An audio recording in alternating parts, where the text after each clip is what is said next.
ಪ್ರಿಯ ವಿದ್ಯಾರ್ಥಿಗಳೇ, ಇವತ್ತಿನ ತರಗತಿಯಲ್ಲಿ ಜಾಗತೀಕರಣ ಮತ್ತು ದೇಶಿ ಶಿಕ್ಷಣ ಅನ್ನೋ ಲೇಖನದ ಬಗ್ಗೆ ಚರ್ಚೆ ಮಾಡೋಣ. ಈ ಲೇಖನವನ್ನು ಬರೆದಿರ್ತಕ್ಕಂಥವರು ಡಾಕ್ಟರ್ ರಾಜೇಂದ್ರ ಚೆನ್ನಿ ಅವರು. ಈ ಪಾಠದ ಶೀರ್ಷಿಕೆಯ ಅರ್ಥವನ್ನ ನೋಡೋದಾದ್ರೆ, ಜಾಗತೀಕರಣ ಅಂದ್ರೆ ಅದನ್ನ ಆಂಗ್ಲ ಭಾಷೆಯಲ್ಲಿ ಗ್ಲೋಬಲೈಸೇಷನ್ ಅಂತ ಕರಿತೀವಿ.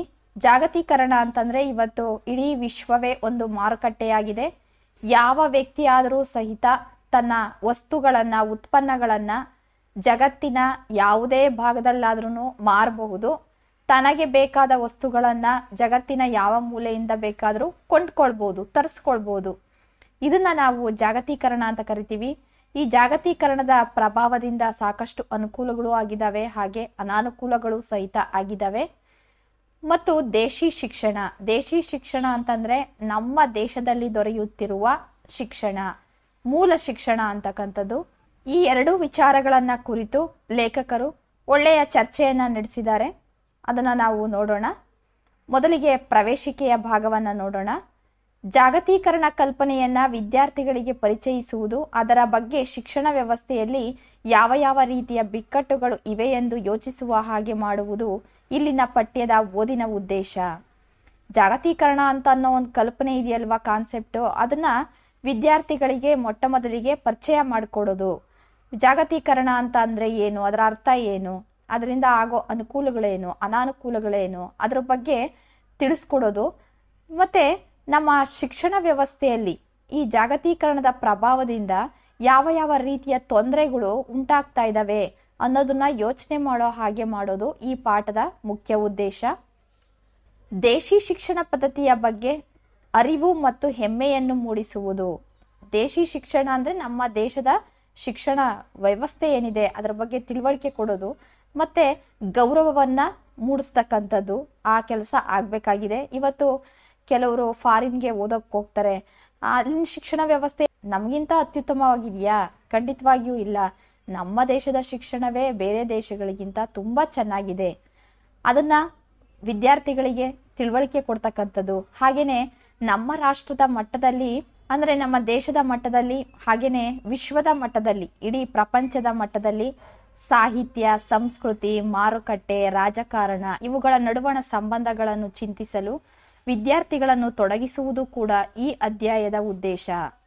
ನಮ್ಮ ದೇಶದ ಮಟ್ಟದಲ್ಲಿ ಹಾಗೇನೆ ವಿಶ್ವದ ಮಟ್ಟದಲ್ಲಿ ಅಂತ ಅಂದ್ರೆ ಪ್ರಪಂಚದ ಮಟ್ಟದಲ್ಲಿ ಸಾಹಿತ್ಯದ ವಿಚಾರದಲ್ಲಿ ಏನೇನು ಭಿನ್ನತೆಗಳಿದ್ದಾವೆ, ಹಾಗೆ ಸಂಸ್ಕೃತಿ ಅಂತ ಅಂದ್ರೇನು, ಮಾರುಕಟ್ಟೆ ಹೇಗಿದೆ, ರಾಜಕಾರಣ ಅಂದ್ರೆ ರಾಜಕೀಯ ಹೇಗೆ ನಡೀತಾ ಇದೆ, ಈ ಒಂದಕ್ಕೊಂದು ಇವುಗಳ ನಡುವೆ ಸಂಬಂಧ ಹೇಗಿದೆ, ನಮ್ಮ ದೇಶದಲ್ಲಿ ಹೇಗಿದೆ, ಬೇರೆ ದೇಶದಲ್ಲಿ ಅಥವಾ ಪ್ರಪಂಚದ ಮಟ್ಟದಲ್ಲಿ ಹೇಗಿದೆ ಅಂತ ಅನ್ನೋದನ್ನ ಯೋಚನೆ ಮಾಡೋ ಹಾಗೆ ವಿದ್ಯಾರ್ಥಿಗಳನ್ನ ತೊಡಗಿಸೋದು ಈ ಅಧ್ಯಾಯದ ಇನ್ನೊಂದು ಉದ್ದೇಶ. ಈ ಹಿನ್ನೆಲೆಯಲ್ಲಿ ಅಂತ ಅಂದ್ರೆ ಜಾಗತೀಕರಣ ಮತ್ತು ದೇಶಿ ಶಿಕ್ಷಣ ಅಂತ ಇಲ್ಲಿ ಈ ವಿಚಾರಗಳ ಬಗ್ಗೆ ಚಿಂತಕರಾದಂತಹ ರಾಜೇಂದ್ರ ಚೆನ್ನಿಯವರು ಹಾಗೇನೆ UR ಅನಂತಮೂರ್ತಿ ಅವರ ಪಠ್ಯಗಳನ್ನ ಸಂಗ್ರಹ ಮಾಡಿ ಇಲ್ಲಿ ಕೊಟ್ಟಿದ್ದಾರೆ. ವಿದ್ಯಾರ್ಥಿಗಳು ಈ ವಿಚಾರಗಳನ್ನ ತಿಳ್ಕೊಂಡು ನಿಮ್ಮದೇ ಆದಂತಹ ಯೋಚನೆಗಳನ್ನ ಮಂಡಿಸಬಹುದು. ನಮ್ಮ ದೇಶದಲ್ಲಿ ಏನಾಗ್ತಾ ಇದೆ, ನಮ್ಮ ಪ್ರಪಂಚದಲ್ಲಿ ಏನಾಗ್ತಾ ಇದೆ, ವ್ಯತ್ಯಾಸಗಳು ಏನೇನಿದಾವೆ ನಮಗೂ ಬೇರೆಯವ್ರಿಗೂ ಅಂತ ಅನ್ನೋದನ್ನ ಅಧ್ಯಯನ ಮಾಡಿದಾಗ ಮುಂದೆ ನಿಮ್ಗೆ ಒಳ್ಳೆಯ ಹಂತಗಳಿಗೆ ಹೋದಾಗ ದೇಶವನ್ನ ಅಭಿವೃದ್ಧಿ ಮಾಡೋದಿಕ್ಕೆ ಅನುಕೂಲ ಆಗುತ್ತೆ. ಹಾಗಾದ್ರೆ ಇವಾಗ ಪಾಠದ ವಿಚಾರವನ್ನ ನೋಡ್ತಾ ಹೋಗೋಣ. 17ನೇ ಶತಮಾನದಿಂದ ಶುರುವಾದಂತಹ ಜ್ಞಾನ ಪರ್ವದಿಂದ ವಿಜ್ಞಾನ ಹಾಗೂ ತಂತ್ರಜ್ಞಾನ ಬಂದಿದೆ ಅನ್ನೋ ನಂಬಿಕೆ ಬಹಳಷ್ಟು ಜನ ಹೊಂದಿದ್ದಾರೆ. ಆದ್ರೆ ನಾವು ಕೇಳ್ಕೊಳ್ಬೇಕಾಗಿರೋ ಪ್ರಶ್ನೆ ಒಂದಿದೆ. ಇಲ್ಲಿ ಈ ದೇಶದ ವಾಸ್ತುಶಿಲ್ಪ, ಲೋಹಶಾಸ್ತ್ರ, ಕಾಲುವೆ ಕಟ್ಟುವ, ಮನೆ ಕಟ್ಟುವ ಕ್ರಮಗಳನ್ನ ಗಮನಿಸಿದ್ರೆ ಬಹಳ ಪ್ರವರ್ಧಮಾನವಾದ ಪ್ರಬುದ್ಧ ತಂತ್ರಜ್ಞಾನ ಇಲ್ಲಿತ್ತು. ಆ ತಂತ್ರಜ್ಞಾನ ಇದ್ದಿದ್ರೆ ಅದನ್ನ ಕಲಿಸುವ ಶಿಕ್ಷಣ ಕ್ರಮ ಇದ್ದಿರ್ಲೇಬೇಕಲ್ಲ ಎಂಬ ಪ್ರಶ್ನೆಯು ಅನೇಕರಲ್ಲಿ ಮೂಡುವುದೇ ಇಲ್ಲ. 17ನೇ ಶತಮಾನ ಅಂತ ಅಂದ್ರೆ 1601 ಅಂತ ಹೇಳ್ಬೋದು. 17ನೇ ಶತಮಾನ ಅಲ್ಲಿಂದ ಪ್ರಾರಂಭ ಆಗುತ್ತೆ. ಆ ಶತಮಾನದಿಂದ ಶುರುವಾಯಿತು ಒಂದು ಜ್ಞಾನ ಪರ್ವ ಅಂತಕ್ಕಂಥದ್ದು. ಅಂತಂದ್ರೆ ಹೆಚ್ಚಿನ ತಿಳುವಳಿಕೆ ಅಂತಕ್ಕಂಥದ್ದು ಪ್ರಾರಂಭ ಆಯಿತು ಅಂತ ಹೇಳ್ತಾರೆ. ಅದು ಯಾವ ರೀತಿಯ ಜ್ಞಾನ ಅಂತಂದ್ರೆ ವಿಜ್ಞಾನ ಹಾಗೂ ತಂತ್ರಜ್ಞಾನ ಅಂದ್ರೆ ಸೈನ್ಸ್ ಅಂಡ್ ಟೆಕ್ನಾಲಜಿ ಅಂತ 17ನೇ ಶತಮಾನದಿಂದ ಬಂತು ಅನ್ನೋ ನಂಬಿಕೆ ಬಹಳಷ್ಟು ಜನ ಅನ್ಕೊಂಡ್ಬಿಟ್ಟಿದ್ದಾರೆ. 17ನೇ ಶತಮಾನಕ್ಕೆ ಮುಂಚೆ ನಮ್ಗೇನು ತಿಳುವಳಿಕೆ ಇರಲಿಲ್ಲ, ವಿಜ್ಞಾನ ಅಂದ್ರೇನು, ತಂತ್ರಜ್ಞಾನ ಅಂತಂದ್ರೇನು ನಮ್ಗೇನು ಗೊತ್ತಿರಲಿಲ್ಲ. 17ನೇ ಶತಮಾನದಿಂದ ನಮಗೆ ವಿಜ್ಞಾನ ತಂತ್ರಜ್ಞಾನದಿಂದ ಹೆಚ್ಚೆಚ್ಚು ವಿಚಾರಗಳು ತಿಳಿದು ಅಂತ ಅಂದ್ಬಿಟ್ಟು ತುಂಬಾ ಜನ ನಂಬಿಕೆ ಇಟ್ಕೊಂಡಿದ್ದಾರೆ. ಆದ್ರೆ ನಾವು ಕೇಳ್ಕೊಳ್ಬೇಕಾಗಿರೋದು ಒಂದು ಪ್ರಶ್ನೆ ಇದೆ. ಅದೇನು ಅಂತಂದ್ರೆ, ನಮ್ಮ ದೇಶದಲ್ಲಿ ವಾಸ್ತುಶಿಲ್ಪ ಇದೆ. ಅದಕ್ಕೆ ಉದಾಹರಣೆ ಬೇಲೂರು, ಹಳೇಬೀಡು, ಐಹೊಳೆ, ಪಟ್ಟದಕಲ್ಲು ಇವೆಲ್ಲವೂ ಇದಾವೆ, ಹೌದಲ್ವಾ? ಹಾಗೇನೆ ಲೋಹಶಾಸ್ತ್ರ, ಲೋಹ ಅಂತಂದ್ರೆ ಮೆಟಲ್ ಅಂತ, ಲೋಹಗಳು ಅಂತಂದ್ರೆ ಕಬ್ಬಿಣ, ತಾಮ್ರ, ಉಕ್ಕು, ಕಂಚು, ಬೆಳ್ಳಿ, ಚಿನ್ನ ಇವೆಲ್ಲ ಲೋಹಕ್ಕೆ ಬರ್ತವೆ. ಲೋಹಶಾಸ್ತ್ರ ಇತ್ತು ನಮ್ಮಲ್ಲಿ. ಕಾಲುವೆ ಕಟ್ಟುವ, ಕಾಲುವೆಗಳನ್ನ ನೀರು ಹರಿಯೋದಿಕ್ಕೆ ಚಾನಲ್ಗಳನ್ನ ನಮ್ಮಲ್ಲಿ ಕಟ್ತಾ ಇದ್ರು ಹಿಂದಿನ ಕಾಲದಲ್ಲಿ. ಹಾಗೆ ಮನೆ ಕಟ್ಟೋ ಕ್ರಮ, ಮನೆ ಇದೇ ರೀತಿಯಾಗಿ ಕಟ್ಟಬೇಕು ಅಂತ ಅಂದ್ಬಿಟ್ಟು ವಿಜ್ಞಾನ ತಂತ್ರಜ್ಞಾನ ಬಂದ ಮೇಲೆ ನಮಗೆ ಗೊತ್ತಾಯ್ತಾ. ಹಿಂದಿನವರು, ನಮ್ಮ ಪುರಾತನ ಕಾಲದ ನಮ್ಮ ತಾತ ಅಜ್ಜಿ ಅವರೆಲ್ಲಾನು ಮನೆ ಕಟ್ಟೋದನ್ನ ಕಲ್ತಿದ್ರು, 100 ವರ್ಷ ಬಾಳಿಕೆ ಬರ್ತಿದ್ದೋ. ಅವನ್ನೆಲ್ಲ ಗಮನಿಸ್ತಾ ಹೋದ್ರೆ ನಮ್ಗೊಂದು ವಿಚಾರ ಅರ್ಥ ಆಗುತ್ತೆ. ಅವಾಗೇನೆ ಪ್ರವರ್ಧಮಾನವಾದಂತಹ ಪ್ರಬುದ್ಧ ತಂತ್ರಜ್ಞಾನ ನಮ್ಮಲ್ಲಿ ಇತ್ತು ಅಂತ ಅನ್ನೋದು. ನಮ್ಮ ಜನ ಓದ್ದೇ ಬರಿದೇ ಇರಬಹುದು, ಆದ್ರೆ ಅನುಭವದಲ್ಲಿ ಯಾರಿಗೇನು ಕಡಿಮೆ ಇರಲಿಲ್ಲ. ಇದನ್ನೆಲ್ಲ ನಾವು ಗಮನಿಸಿದಾಗ ಈಗೇನ್ ನಾವು ತಂತ್ರಜ್ಞಾನ, ಟೆಕ್ನಾಲಜಿ ಅಂತ ಕರಿತೀವೋ ಇದನ್ನು ಮೀರ್ಸೋ ಹಾಗೆ ನಮ್ಮ ಪೂರ್ವಜರು ಬದುಕಿದ್ರು ಅಂತ ಅನ್ನೋದು. ಆ ತಂತ್ರಜ್ಞಾನ ಇದ್ದಿದ್ರೆ, ಈಗ ನಾನು ಹೇಳಿದೆ 100 ವರ್ಷ ಒಂದೊಂದು ಮನೆಗಳು ಬಾಳಿಕೆ ಬರ್ತಿತ್ತು ಅಂತ. ಈಗ ಕಟ್ತಾರೆ, ವಿಜ್ಞಾನ ತಂತ್ರಜ್ಞಾನ ಎಲ್ಲ ಉಪಯೋಗಿಸ್ಕೊಂಡು 25 ವರ್ಷಕ್ಕೆನೆ ಮನೆಗಳು ಬಿದ್ದೋಗ್ತವೆ. ಕೆಲವು ಅಪಾರ್ಟ್ಮೆಂಟ್ಗಳಂತೂ ಕಟ್ಟಿದ 2-3 ವರ್ಷಕ್ಕೆನೆ ಬಿದ್ದೋಗ್ತವೆ. ನಮ್ಮಲ್ಲಿ ಒಳ್ಳೊಳ್ಳೆ ತಂತ್ರಜ್ಞಾನ ಇತ್ತಲ್ವಾ? ಇದ್ದಿದ್ರೆ ಅದನ್ನ ಕಲಿಸ್ತಕ್ಕಂತ ಒಂದು ಶಿಕ್ಷಣ ಕ್ರಮನೂ ಇದ್ದಿರ್ಲೇಬೇಕಲ್ವಾ? ಈ ಪ್ರಶ್ನೆ ಯಾಕೆ ತುಂಬಾ ಜನರಲ್ಲಿ ಬರೋದೇ ಇಲ್ಲ? ನಮ್ಮ ಪೂರ್ವಜರು ತುಂಬಾ ಬುದ್ಧಿವಂತರಾಗಿದ್ರು. ಅವ್ರು ಇದನ್ನೆಲ್ಲ ಹೇಗ್ ಕಲ್ತ್ರು? ಅವ್ರಿಗೆ ಯಾರು ಕಲ್ಸ್ಕೊಟ್ರು? ಅದಕ್ಕೂ ಒಂದು ಶಿಕ್ಷಣ ಕ್ರಮ ಇತ್ತಲ್ವಾ? ಅವರ ಅನುಭವವೇ ದೊಡ್ಡ ವಿಜ್ಞಾನ ತಂತ್ರಜ್ಞಾನ ಆಗಿತ್ತು. ಈ ವಿಚಾರವನ್ನ ಕುರಿತು ಒಂದು ಸಣ್ಣ ಉದಾಹರಣೆಯನ್ನ ಇಲ್ಲಿ ಲೇಖಕರು ಪ್ರಸ್ತಾಪ ಮಾಡ್ತಾರೆ. ಅದೇನು ಅಂತಂದ್ರೆ, ಕೇರಳದ ಮಲಬಾರ್ನಿಂದ ಆ ಕರಾವಳಿ ಪ್ರದೇಶದಿಂದ ಸಿದ್ಧವಾದಂತ ಹಡಗುಗಳು ದೇಶ ವಿದೇಶ ದಾಡ್ತಾ ಇದ್ದೋ ನೋಡಿ. 100 ಕಿಲೋಮೀಟರ್ ಸಮುದ್ರದಲ್ಲಿ ಆ ಅಲೆಗಳನ್ನೆಲ್ಲ ಎದುರಿಸ್ಕೊಂಡು ಹೋಗ್ತಾ ಇದ್ದು. ವಿದ್ಯಾರ್ಥಿಗಳೇ ನೋಡಿ, ಇದೇನೇನೆ ಕೇರಳದ ಮಲಬಾರ್ ಹಡಗುಗಳು. ಇದನ್ನ ಎಷ್ಟು ಚೆನ್ನಾಗಿ ಕಟ್ಟಿದಾರೆ ನೋಡಿ. ಇದಕ್ಕೆ ಯಾವುದೇ ವಿಜ್ಞಾನ ತಂತ್ರಜ್ಞಾನ ಯಾವುದೂ ಅಳವಡಿಸಿಲ್ಲ. ನಮ್ಮ ಪೂರ್ವಜರು, ನಮ್ಮ ಜನರು, ನಮ್ಮ ದೇಶದ ಜನರು ಎಷ್ಟು ಚೆನ್ನಾಗಿ ಈ ತಂತ್ರಜ್ಞಾನವನ್ನ ಈ ಮುಂಚೆನೆ ತಿಳ್ಕೊಂಡು ಅವರು ಅಳವಡಿಸಿದ್ರು ಅಂತ ಅನ್ನೋದು ನಮ್ಗೆ ಇದರಲ್ಲಿ ಗೊತ್ತಾಗುತ್ತೆ. ವಿದ್ಯಾರ್ಥಿಗಳೇ, ಇಲ್ಲೊಂದು ಹಡಗಿದೆ ನೋಡಿ. ಇದು ಸಹಿತ ಕೇರಳದ ಹಡಗು. ಈ ಹಡಗುಗಳೆಲ್ಲ ಒಂದು ಸಣ್ಣ ಉದಾಹರಣೆಗಳಷ್ಟೇನೆ, ಆದ್ರೆ ದೊಡ್ಡ ದೊಡ್ಡ ಹಡಗುಗಳನ್ನು ಸಹಿತ ಅವರು ತಯಾರಿಸ್ತಾ ಇದ್ರು. ನಾವೀಗ ತಾನೇ ನೋಡಿದ್ವಲ್ವಾ, ಆ ಹಡಗುಗಳನ್ನ ಕಟ್ಟೋ ನೌಕಾ ರಚನೆಯ ವಿಜ್ಞಾನ ಈ ದೇಶದಲ್ಲಿ ಇತ್ತು. ಬಹಳ ಜನ ನಂಬೋದಿಲ್ಲ. ಮರವನ್ನ ನೋಡಿ ಮರದಿಂದ ಎಂತ ಹಲಿಗೆ, ಎಂತ ನೌಕೆ ಕಟ್ಟಬಹುದು ಅನ್ನೋ ವೈಜ್ಞಾನಿಕ ಆಲೋಚನೆ ಇಲ್ಲಿತ್ತು. ಇದರಿಂದ ಸ್ಪಷ್ಟ ಆಗೋದೇನು ಅಂತಂದ್ರೆ, ಇವುಗಳ ಆಧಾರಿತ ಶಿಕ್ಷಣ ಪದ್ಧತಿ ಸಮರ್ಥವಾಗಿ ಇಲ್ಲಿ ಬೇರೂರಿತ್ತು ಅಂತ ಅನ್ನೋ ವಿಚಾರ. ನಮ್ಮ ಹಿರಿಯರು ಎಷ್ಟು ಅನುಭವಸ್ಥರಾಗಿದ್ರು, ಎಷ್ಟು ಪ್ರತಿಭಾವಂತರಾಗಿದ್ರು ಅಂತಂದ್ರೆ, ಈ ಹಡಗುಗಳನ್ನ ಎಷ್ಟು ಉತ್ತಮವಾಗಿ ರಚನೆ ಮಾಡ್ತಿದ್ರು ನೋಡಿ. ಆ ರೀತಿ ರಚನೆ ಮಾಡ್ತಿದ್ರು ಅಂತಂದ್ರೆ ವಿಜ್ಞಾನ ಅವ್ರಿಗೆ ಗೊತ್ತಿತ್ತಲ್ವಾ? ಹಡಗು ನೀರಿನ ಮೇಲೆ ಹೇಗೆ ಅದು ಬ್ಯಾಲೆನ್ಸ್ ಮಾಡುತ್ತೆ, ಅದು ಹೇಗೆ ಅಲೆಗಳನ್ನ ಎದುರಿಸ್ಕೊಂಡು 100 ಕಿಲೋಮೀಟರ್ ಸಾಗಬೇಕು, ಅದಕ್ಕೆ ಹೇಗೆ ನಾನು ಆ ನೌಕೆಯನ್ನ ರಚನೆ ಮಾಡಬೇಕು ಅನ್ನೋ ವಿಜ್ಞಾನ ಅವ್ರಿಗೆ ಚೆನ್ನಾಗಿ ತಿಳಿದಿತ್ತು ಅನ್ನೋದು ಗೊತ್ತಾಗುತ್ತೆ. ಆಮೇಲೆ ಬಹಳ ಜನ ನಂಬೋದೇ ಇಲ್ಲ. ನಮ್ಮ ಹಿರಿಯರು ಒಂದು ಮರ ನೋಡ್ಬಿಟ್ರೆ ಸಾಕು, ಈ ಮರದಿಂದ ಎಂತ ಹಲ್ಗೆನ ತಗೋಬಹುದು, ಈ ಮರನ ಏನಕ್ಕೆ ಉಪಯೋಗಿಸ್ಬೋದು, ಈ ಮರದಿಂದ ಎಂತ ಹಡಗನ್ನ ಅಂದ್ರೆ ನೌಕೆಯನ್ನ ಕಟ್ಬೋದು, ಚಿಕ್ಕ ನೌಕೆ ಕಟ್ಬೋದಾ ಅಥವಾ ದೊಡ್ಡದ್ ಮಾಡ್ಬೋದಾ ನೋಡಿ. ಇವೆಲ್ಲ ವೈಜ್ಞಾನಿಕ ಆಲೋಚನೆ ಅವರಲ್ಲಿ ಇತ್ತು. ಇದರಿಂದ ನಮ್ಗೊಂದು ವಿಚಾರ ಸ್ಪಷ್ಟ ಆಗುತ್ತೆ. ಅದೇನು ಅಂತಂದ್ರೆ, ಈ ರೀತಿ ಅನುಭವ ಅವ್ರಿಗೆ ಏನಿತ್ತೋ ಇದಕ್ಕೆಲ್ಲ ಆಧಾರವಾಗಿದ್ದಂತಹ ಒಂದು ಶಿಕ್ಷಣ ಪದ್ಧತಿ ಸಮರ್ಥವಾಗಿ ಇಲ್ಲಿ ಬೇರೂರಿತ್ತು ಅಂತ ಅನ್ನೋ ವಿಚಾರ. ನಮ್ಮ ಹಿರಿಯರು ಏನ್ ಮಾಡ್ತಿದ್ರು, ಅವ್ರಿಗೆ ಗೊತ್ತಿರೋ ವಿಚಾರವನ್ನ ಮುಂದಿನ ಜನಾಂಗದವರಿಗೆ ಅದನ್ನ ಹಾಗೇನೆ ಮುಂದುವರಿಸ್ತಾ ಇದ್ರು. ಹಾಗಾಗಿ ಇದಕ್ಕೆಲ್ಲ ಒಂದು ಶಿಕ್ಷಣ ಪದ್ಧತಿ ಅಂತ ಅನ್ನೋದು ಖಂಡಿತವಾಗ್ಲೂ ಇತ್ತು.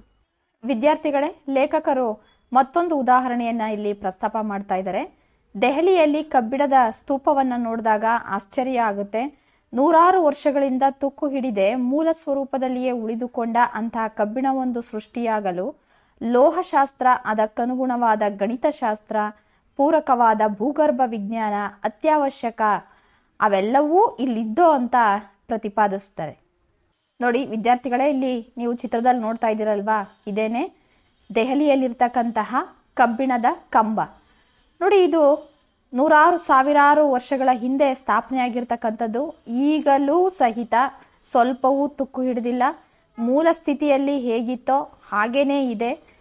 ಇದಕ್ಕೆಲ್ಲ ಕಾರಣ ಆಗಿರ್ತಕ್ಕಂಥದ್ದು ಅವತ್ತಿನ ವಿಜ್ಞಾನ ತಂತ್ರಜ್ಞಾನ ಅಂತ ಹೇಳ್ತಾರೆ. ನೋಡಿ, ಆವಾಗ ಯಾವ ವಿಜ್ಞಾನ ತಂತ್ರಜ್ಞಾನ ಇಲ್ಲದೆ ಇದ್ರೂ ಸಹಿತ ತುಕ್ಕು ಹಿಡಿದಿರ್ತಕ್ಕಂತಹ ಕಬ್ಬಿಣ ನಮ್ಮಲ್ಲಿತ್ತು. ಅಂದರೆ ಇಲ್ಲಿನ ಲೋಹಶಾಸ್ತ್ರ ಎಷ್ಟು ಉತ್ತಮವಾಗಿತ್ತು ಅಂತ ಅನ್ನೋದನ್ನ ನಾವು ಗಮನಿಸ್ಬೋದು. ಹಾಗೆಯೇ ಇದಕ್ಕೆ ಪೂರಕವಾದಂತಹ ಗಣಿತಶಾಸ್ತ್ರ, ಅದನ್ನು ನಿಲ್ಲಿಸೋದಿಕ್ಕೆ ಇಷ್ಟೇ ಡಿಗ್ರಿ ಆ್ಯಂಗಲಲ್ಲಿ ಅದನ್ನು ನಿಲ್ಲಿಸ್ಬೇಕು ಅಂತ ಅನ್ನೋದಾಗಲಿ, ಹೀಗೆ ಇರಬೇಕು ಅಂತ ಅನ್ನೋದು, ಅವಾಗೆಲ್ಲ ಯಾವ ಶಿಕ್ಷಣ ವಿದ್ಯಾಭ್ಯಾಸ ಇಲ್ಲದೆ ಇದ್ರೂ ಸಹಿತ ನಮ್ಮ ಪೂರ್ವಜರು ಎಷ್ಟು ಬುದ್ಧಿವಂತರಾಗಿದ್ರು ಅಂತ ಅನ್ನೋದನ್ನ ಇಲ್ಲಿ ನೋಡ್ಬೋದು. ಇನ್ನು ಭೂಗರ್ಭ ಶಾಸ್ತ್ರ, ಮಣ್ಣಿಗೆ ಹಾಕಿದಾಗ ಕಬ್ಬಿಣ ತುಕ್ಕು ಹಿಡಿಯೋದು ಅದರ ಸಹಜ ಗುಣ. ಆದರೆ ಇಲ್ಲಿ ಅದೇ ಮಣ್ಣಲ್ಲಿ ನಿಲ್ಲಿಸಿರೋ ಕಂಬ ತುಕ್ಕು ಹಿಡ್ದಿಲ್ಲ, ಮೂಲ ಸ್ವರೂಪದಲ್ಲೇ ಇದೆ. ಲೋಹಶಾಸ್ತ್ರ ಆಗಲಿ, ಗಣಿತಶಾಸ್ತ್ರ ಆಗಲಿ, ಭೂಗರ್ಭ ವಿಜ್ಞಾನ ಆಗಲಿ, ಎಲ್ಲವೂ ಕೂಡ ಒಂದಕ್ಕೊಂದು ಪೂರಕವಾಗಿದ್ದಾಗ ಮಾತ್ರ ಈ ಥರ ವಿಸ್ಮಯಗಳು ನಡೆಯೋದಕ್ಕೆ ಸಾಧ್ಯ ಆಗುತ್ತೆ. ಅವೆಲ್ಲವೂ ಸಹಿತ ವಿಜ್ಞಾನ ತಂತ್ರಜ್ಞಾನ ಬರೋದಕ್ಕೆ ಮುಂಚೆನೇ ನಮ್ಮಲ್ಲಿ ಇದ್ದೋ ಅಂತ ಅನ್ನೋದಕ್ಕೆ ಸಾಕ್ಷಿಯಾಗುತ್ತೆ. ನೋಡಿ, ಈಗಲೂ ಸಹಿತ ನೀವು ದೆಹಲಿಗೆ ಭೇಟಿ ಕೊಟ್ಟಾಗ ಇಲ್ಲಿನ ಕಬ್ಬಿಣದ ಸ್ತೂಪವನ್ನು, ಕಂಬವನ್ನು ನೀವು ನೋಡ್ಕೊಂಡು ಬರ್ಬೋದು. ಇಷ್ಟೆಲ್ಲ ಉತ್ತಮ ಅಂಶಗಳು ನಮ್ಮಲ್ಲಿ ಇದ್ರೂ ಸಹಿತ ನಾವು ಇವ್ಯಾವು ನಮ್ಮಲ್ಲಿ ಇರಲಿಲ್ಲ ಅನ್ನೋ ಕುರುಡು ನಂಬಿಕೆಗೆ ಪಕ್ಕಾಗಿದ್ದೀವಿ, ಅಂದರೆ ಒಳಗಾಗಿದ್ದೀವಿ. ಕಣ್ಣಿದ್ರೂ ಸಹಿತ ಕುರುಡರಾಗಿದ್ದೀವಿ. ಯಾರೋ ಹೇಳೋ ಮಾತನ್ನು ನಂಬಿಕೊಂಡು ಕೂತ್ಕೊಂಡಿದ್ದೀವಿ. ತಂತ್ರಜ್ಞಾನವು ಪಶ್ಚಿಮದ ಬಳುವಳಿ ಎಂದು ನಂಬುವ ಸ್ಥಿತಿ ಸೃಷ್ಟಿಸಿದ್ದು ಜಾಗತೀಕರಣದ ಪರಿಣಾಮ. ಇದನ್ನ ವಸಾಹತುಶಾಹಿ ಪರಿಣಾಮ ಅಂತಲೂ ಹೇಳಬೇಕಾಗುತ್ತೆ ಅಂತ ಅಭಿಪ್ರಾಯ ಪಡ್ತಾರೆ. ಪಶ್ಚಿಮದ ಬಳುವಳಿ ಅಂತಂದರೆ ಯುರೋಪಿಯನ್ ದೇಶಗಳು ವ್ಯಾಪಾರಕ್ಕೋಸ್ಕರ ಇಲ್ಲಿ ಏನು ಬಂದರು, ಅವರು ನೀಡಿದ ತಂತ್ರಜ್ಞಾನದಿಂದ ಇದೆಲ್ಲ ಸಾಧ್ಯ ಆಯಿತು. ಇವತ್ತು ನಾವೆಲ್ಲ ಏನು ಕಲ್ತಿದ್ದೀವೋ ಅದೆಲ್ಲ ಅವರ ಕೊಡುಗೆ. ಮುಂಚೆ ನಾವು ದಡ್ಡರಾಗಿದ್ದೋ, ನಮಗೇನು ಗೊತ್ತಿರಲಿಲ್ಲ, ಅವ್ರು ಬಂದ ಮೇಲೆ ನಮಗೆಲ್ಲ ಗೊತ್ತಾಗಿದ್ದು ಅನ್ನೋ ಒಂದು ಭ್ರಮೆಯನ್ನು ನಾವೇ ಸೃಷ್ಟಿ ಮಾಡಿಕೊಂಡು ಅದರಲ್ಲೇ ಮುಳುಗ್ಬಿಟ್ಟಿದ್ದೀವಿ. ಮೊದಲು ಆ ವಿಚಾರವನ್ನು ನಮ್ಮ ತಲೆಯಿಂದ ತೆಗೆದಾಕಬೇಕು. ನಾವು ಯಾರಿಗೇನೂ ಕಡಿಮೆ ಇಲ್ಲ, ನಮ್ಮ ತಂತ್ರಜ್ಞಾನವೂ ಸಹಿತ ಇವ್ರು ಹೇಳೋದಕ್ಕಿಂತ ಮುಂಚಿನಿಂದನೂ ಇತ್ತು ಅಂತ ಅನ್ನೋದನ್ನು ನಾವಿವತ್ತು ನಂಬಬೇಕಾಗಿದೆ. ರೋಮಿಲಾ ಥಾಪರ್ ಅನ್ನೋ ಒಬ್ಬ ಇತಿಹಾಸ ತಜ್ಞೆ, ಅವರ ಪ್ರಕಾರ ಆ ಕಾಲದಲ್ಲಿ ಕುಶಲ ಕಸುಬುಗಳ ಬಗ್ಗೆ ತರಬೇತಿ ನೀಡೋದಕ್ಕೆ ಗಿಲ್ಡ್ಗಳು ಇರುತ್ತಿದ್ದವು. ಆಧುನಿಕ ಭಾಷೆಯಲ್ಲಿ ನಾವೀಗ ಅಂಥವುಗಳನ್ನ ITI ಎಂದು ಗುರುತಿಸುತ್ತಿದ್ದೇವೆ ಅಂತ ಹೇಳ್ತಾರೆ. ರೋಮಿಲಾ ಥಾಪರ್ ಅಂತಕ್ಕಂಥವ್ರು ಇತಿಹಾಸವನ್ನ ಅಧ್ಯಯನ ಮಾಡ್ತಕ್ಕಂಥವ್ರು. ಅವ್ರು ಹೇಳ್ತಾರೆ, ಆವಾಗಿನ ಕಾಲದಲ್ಲೇ ಕುಶಲ ಕಸುಬುಗಳು ಅಂತಂದ್ರೆ ತಾತ ಮುತ್ತಾತಂದಿರ ಕಾಲದಿಂದಲೂ ಒಂದೇ ವೃತ್ತಿಯನ್ನ ಮಾಡ್ಕೊಂಡು ಬರ್ತಾ ಇರ್ತಾರೆ ನೋಡಿ, ಅವನ್ನ ನಾವು ಕುಲಕಸುಬು ಅಂತ ಕರಿತೀವಿ. ಕುಶಲ ಅಂತಂದ್ರೆ ತುಂಬಾ ಸೂಕ್ಷ್ಮವಾದ ಕೆತ್ತನೆಗಳಾಗಿರ್ಬೋದು ಅಥವಾ ಆ ಕಲೆಯನ್ನ ಬಿಡಿಸ್ತಕ್ಕಂಥದ್ದು ಇವೆಲ್ಲ ಆಗ್ತವೆ. ಅದ್ರ ಬಗ್ಗೆ ತರಬೇತಿ ನೀಡೋದಕ್ಕೆ, ಟ್ರೈನಿಂಗ್ ಕೊಡೋದಕ್ಕೆ ಆವಾಗಿನ ಕಾಲದಲ್ಲೂ ಗಿಲ್ಡ್ಗಳು ಇರ್ತಾ ಇದ್ವಂತೆ. ಅದನ್ನ ನಾವು ಆಧುನಿಕ ಭಾಷೆಯಲ್ಲಿ ಇವಾಗ ITI ಅಂತ ಎಲ್ಲ ಗುರುತಿಸ್ತೀವಿ ನೋಡಿ. ITI ಅಂತ ಅಂದ್ರೆ ತರಬೇತಿ ಕೊಡ್ತಕ್ಕಂತಹ ಒಂದು ಸಂಸ್ಥೆ. ಅದು ಎಲೆಕ್ಟ್ರಾನಿಕ್ಸು, ಎಲೆಕ್ಟ್ರಿಕಲ್ಲು, TV ಮತ್ತೆ ರೇಡಿಯೋ ರಿಪೇರಿ, ಪಿಟ್ಟರು, ಈ ಥರದ್ದೆಲ್ಲ ಬರುತ್ತೆ ನೋಡಿ. ಅದನ್ನ ನಾವು ITI ಅಂತ ಕರಿತೀವಿ ನೋಡಿ. ಆ ರೀತಿಯ ತಂತ್ರಜ್ಞಾನ ಹಿಂದಿನಿಂದಲೂ ಇದ್ರೂ ಸಹಿತ ನಾವದನ್ನ ಗುರುತಿಸುವಲ್ಲಿ ವಿಫಲರಾಗಿದ್ದೀವಿ. ಇದನ್ನ ಸ್ಥಳೀಯ ದೇಶೀಯ ಶಿಕ್ಷಣ ಪದ್ಧತಿ ಅಂತನೂ ಪರಿಗಣಿಸಬೇಕು ಅಂತ ಅಂದ್ಬಿಟ್ಟು ಅವರು ವಾದ ಮಾಡ್ತಾರೆ. ಹಿಂದೆ ಕುಲಕಸುಬಿನಲ್ಲಿ ಯಾರು ಇರ್ತಿದ್ರೋ ಅವ್ರೇನ್ ಮಾಡ್ತಾ ಇದ್ರು, ಬೇರೆಯವರಿಗೆ ಹೇಳ್ಕೊಡ್ತಾ ಇದ್ರು. ಅದನ್ನೂ ಸಹಿತ ನಾವು ದೇಶೀಯ ಶಿಕ್ಷಣ ಪದ್ಧತಿ ಅಂತಾನೆ ಕರಿತೀವಿ. ಕಸುಬು, ಕೌಶಲ್ಯಾಧಾರಿತ ಈ ಶಿಕ್ಷಣ ಕ್ರಮ, ಅದಕ್ಕೆ ಅವಶ್ಯಕವಾದ ಶಾಸ್ತ್ರ ಹೇಳಿಕೊಡುವ ಶಿಕ್ಷಣ ಪದ್ಧತಿ ಇಲ್ಲಿ ಇತ್ತು. ನಾನು ಆಗ್ಲೇ ಹೇಳ್ದೆ, ಕಸುಬು ಅಂತ ಅಂದ್ರೆ ತಮ್ಮ ಪೂರ್ವಜರಿಂದ ಪಾರಂಪರಿಕವಾಗಿ ಬಂದಂತಹ ವೃತ್ತಿಗಳು, ಅಂದ್ರೆ ಕುಂಬಾರಿಕೆ, ಚಮ್ಮಾರಿಕೆ, ಅಕ್ಕಸಾಲಿಗ, ಬಡಗಿ, ಈ ಎಲ್ಲಾ ಕಸುಬುಗಳು ಏನಿದಾವೋ ಅವೆಲ್ಲವೂ ಸಹಿತ ಹೇಳ್ಕೊಡೋ ಪದ್ಧತಿ ನಮ್ಮಲ್ಲಿತ್ತು. ಅದು ಸಮರ್ಪಕವೂ ಆಗಿತ್ತು. ಆದರೆ ವಸಾಹತುಶಾಹಿ ನಂತರ ನಮ್ಮದೇ ಆದ ದೇಶೀಯ ಕೌಶಲ್ಯದ ಬಗ್ಗೆ ತಿಳಿದುಕೊಳ್ಳದಂತಹ ದುಸ್ಥಿತಿಯಲ್ಲಿದ್ದೇವೆ. ಆದರೆ ನಾವಿವತ್ತೇನಾಗ್ಬಿಟ್ಟಿದೀವಿ, ವಸಾಹತುಶಾಹಿ ಅಂತಂದ್ರೆ ವಿದೇಶಿಯರು ಬಂದು ನೆಲೆಸಿದ್ದಂತಹ ಜಾಗ ವಸಾಹತುಶಾಹಿ ಅಂತ ಕರಿತೀವಿ. ವಿದೇಶಿಯರು ಯಾವಾಗ ನಮ್ಮ ದೇಶವನ್ನ ಆಕ್ರಮಣ ಮಾಡಿಕೊಂಡು ಆಳ್ವಿಕೆ ಮಾಡಿಕೊಂಡು ಇಲ್ಲೇ ನೆಲೆಸಿದ್ರೋ, ಅವ್ರು ಬಂದಾದ್ಮೇಲೆ ನಮ್ಮದೇ ಆದಂತಹ ದೇಶೀಯ ಕೌಶಲ್ಯದ ಬಗ್ಗೆ ನಾವು ತಿಳ್ಕೊಳ್ಳಿಲ್ಲ. ಅಂತಹ ಕೆಟ್ಟ ಪರಿಸ್ಥಿತಿಯಲ್ಲಿ ನಾವಿದ್ದೀವಿ. ಅವ್ರು ಹೇಳಿದ್ದೆ ಅವ್ರು ಮಾಡಿದ್ದೆ ಸರಿ ಅಂತ ಅನ್ನಂಗೆ ಆಗೋಗ್ಬಿಡ್ತು. ಇವತ್ತಿನ ಇಂಜಿನಿಯರಿಂಗ್ ಶಿಕ್ಷಣ ಮಾದರಿಯಲ್ಲಿಯೇ ಸಹಿತ ಆಗನೂ ಸಹಿತ ಗಿಲ್ಡ್ಗಳು ನೇರವಾಗಿ ತಾಂತ್ರಿಕ ಶಿಕ್ಷಣವನ್ನ ನೀಡ್ತಾ ಇದ್ದು. ಇವತ್ತಿನ ಇಂಜಿನಿಯರಿಂಗ್ ನಾವೇನು ಕರಿತೀವೋ ಅದರಲ್ಲಿ ISE, CSE, ಎಲೆಕ್ಟ್ರಾನಿಕ್ಸು ಹೀಗೆ ಬೇರೆ ಬೇರೆ ವಿಧಗಳು ಇದ್ದಾವೆ. ಇದು ಅಷ್ಟೇ, 4 ವರ್ಷ ಏನಲ್ಲಿ ಟ್ರೈನಿಂಗ್ ಕೊಡ್ತಾರೋ ಇದೇ ಮಾದರಿಯಲ್ಲೇನೆ ಅವಾಗಿನ ಕಾಲದಲ್ಲಿ ಗಿಲ್ಡ್ಗಳಿದ್ದೋ, ಅವನ್ನೇ ನಾವು ITI ಅಂತ ಇವಾಗಿನ ಭಾಷೆಯಲ್ಲಿ ಕರಿತೀವಿ. ಅವು ನೇರವಾಗಿ ತಾಂತ್ರಿಕ ಶಿಕ್ಷಣವನ್ನ ಕೊಡ್ತಾ ಇದ್ದು. ತಾಂತ್ರಿಕ ಶಿಕ್ಷಣ ಅಂತಂದ್ರೆ ಟೆಕ್ನಿಕಲ್ ಎಜುಕೇಶನ್ ಅಂತ ಅವನ್ನ ಕೊಡ್ತಾ ಇದ್ದು.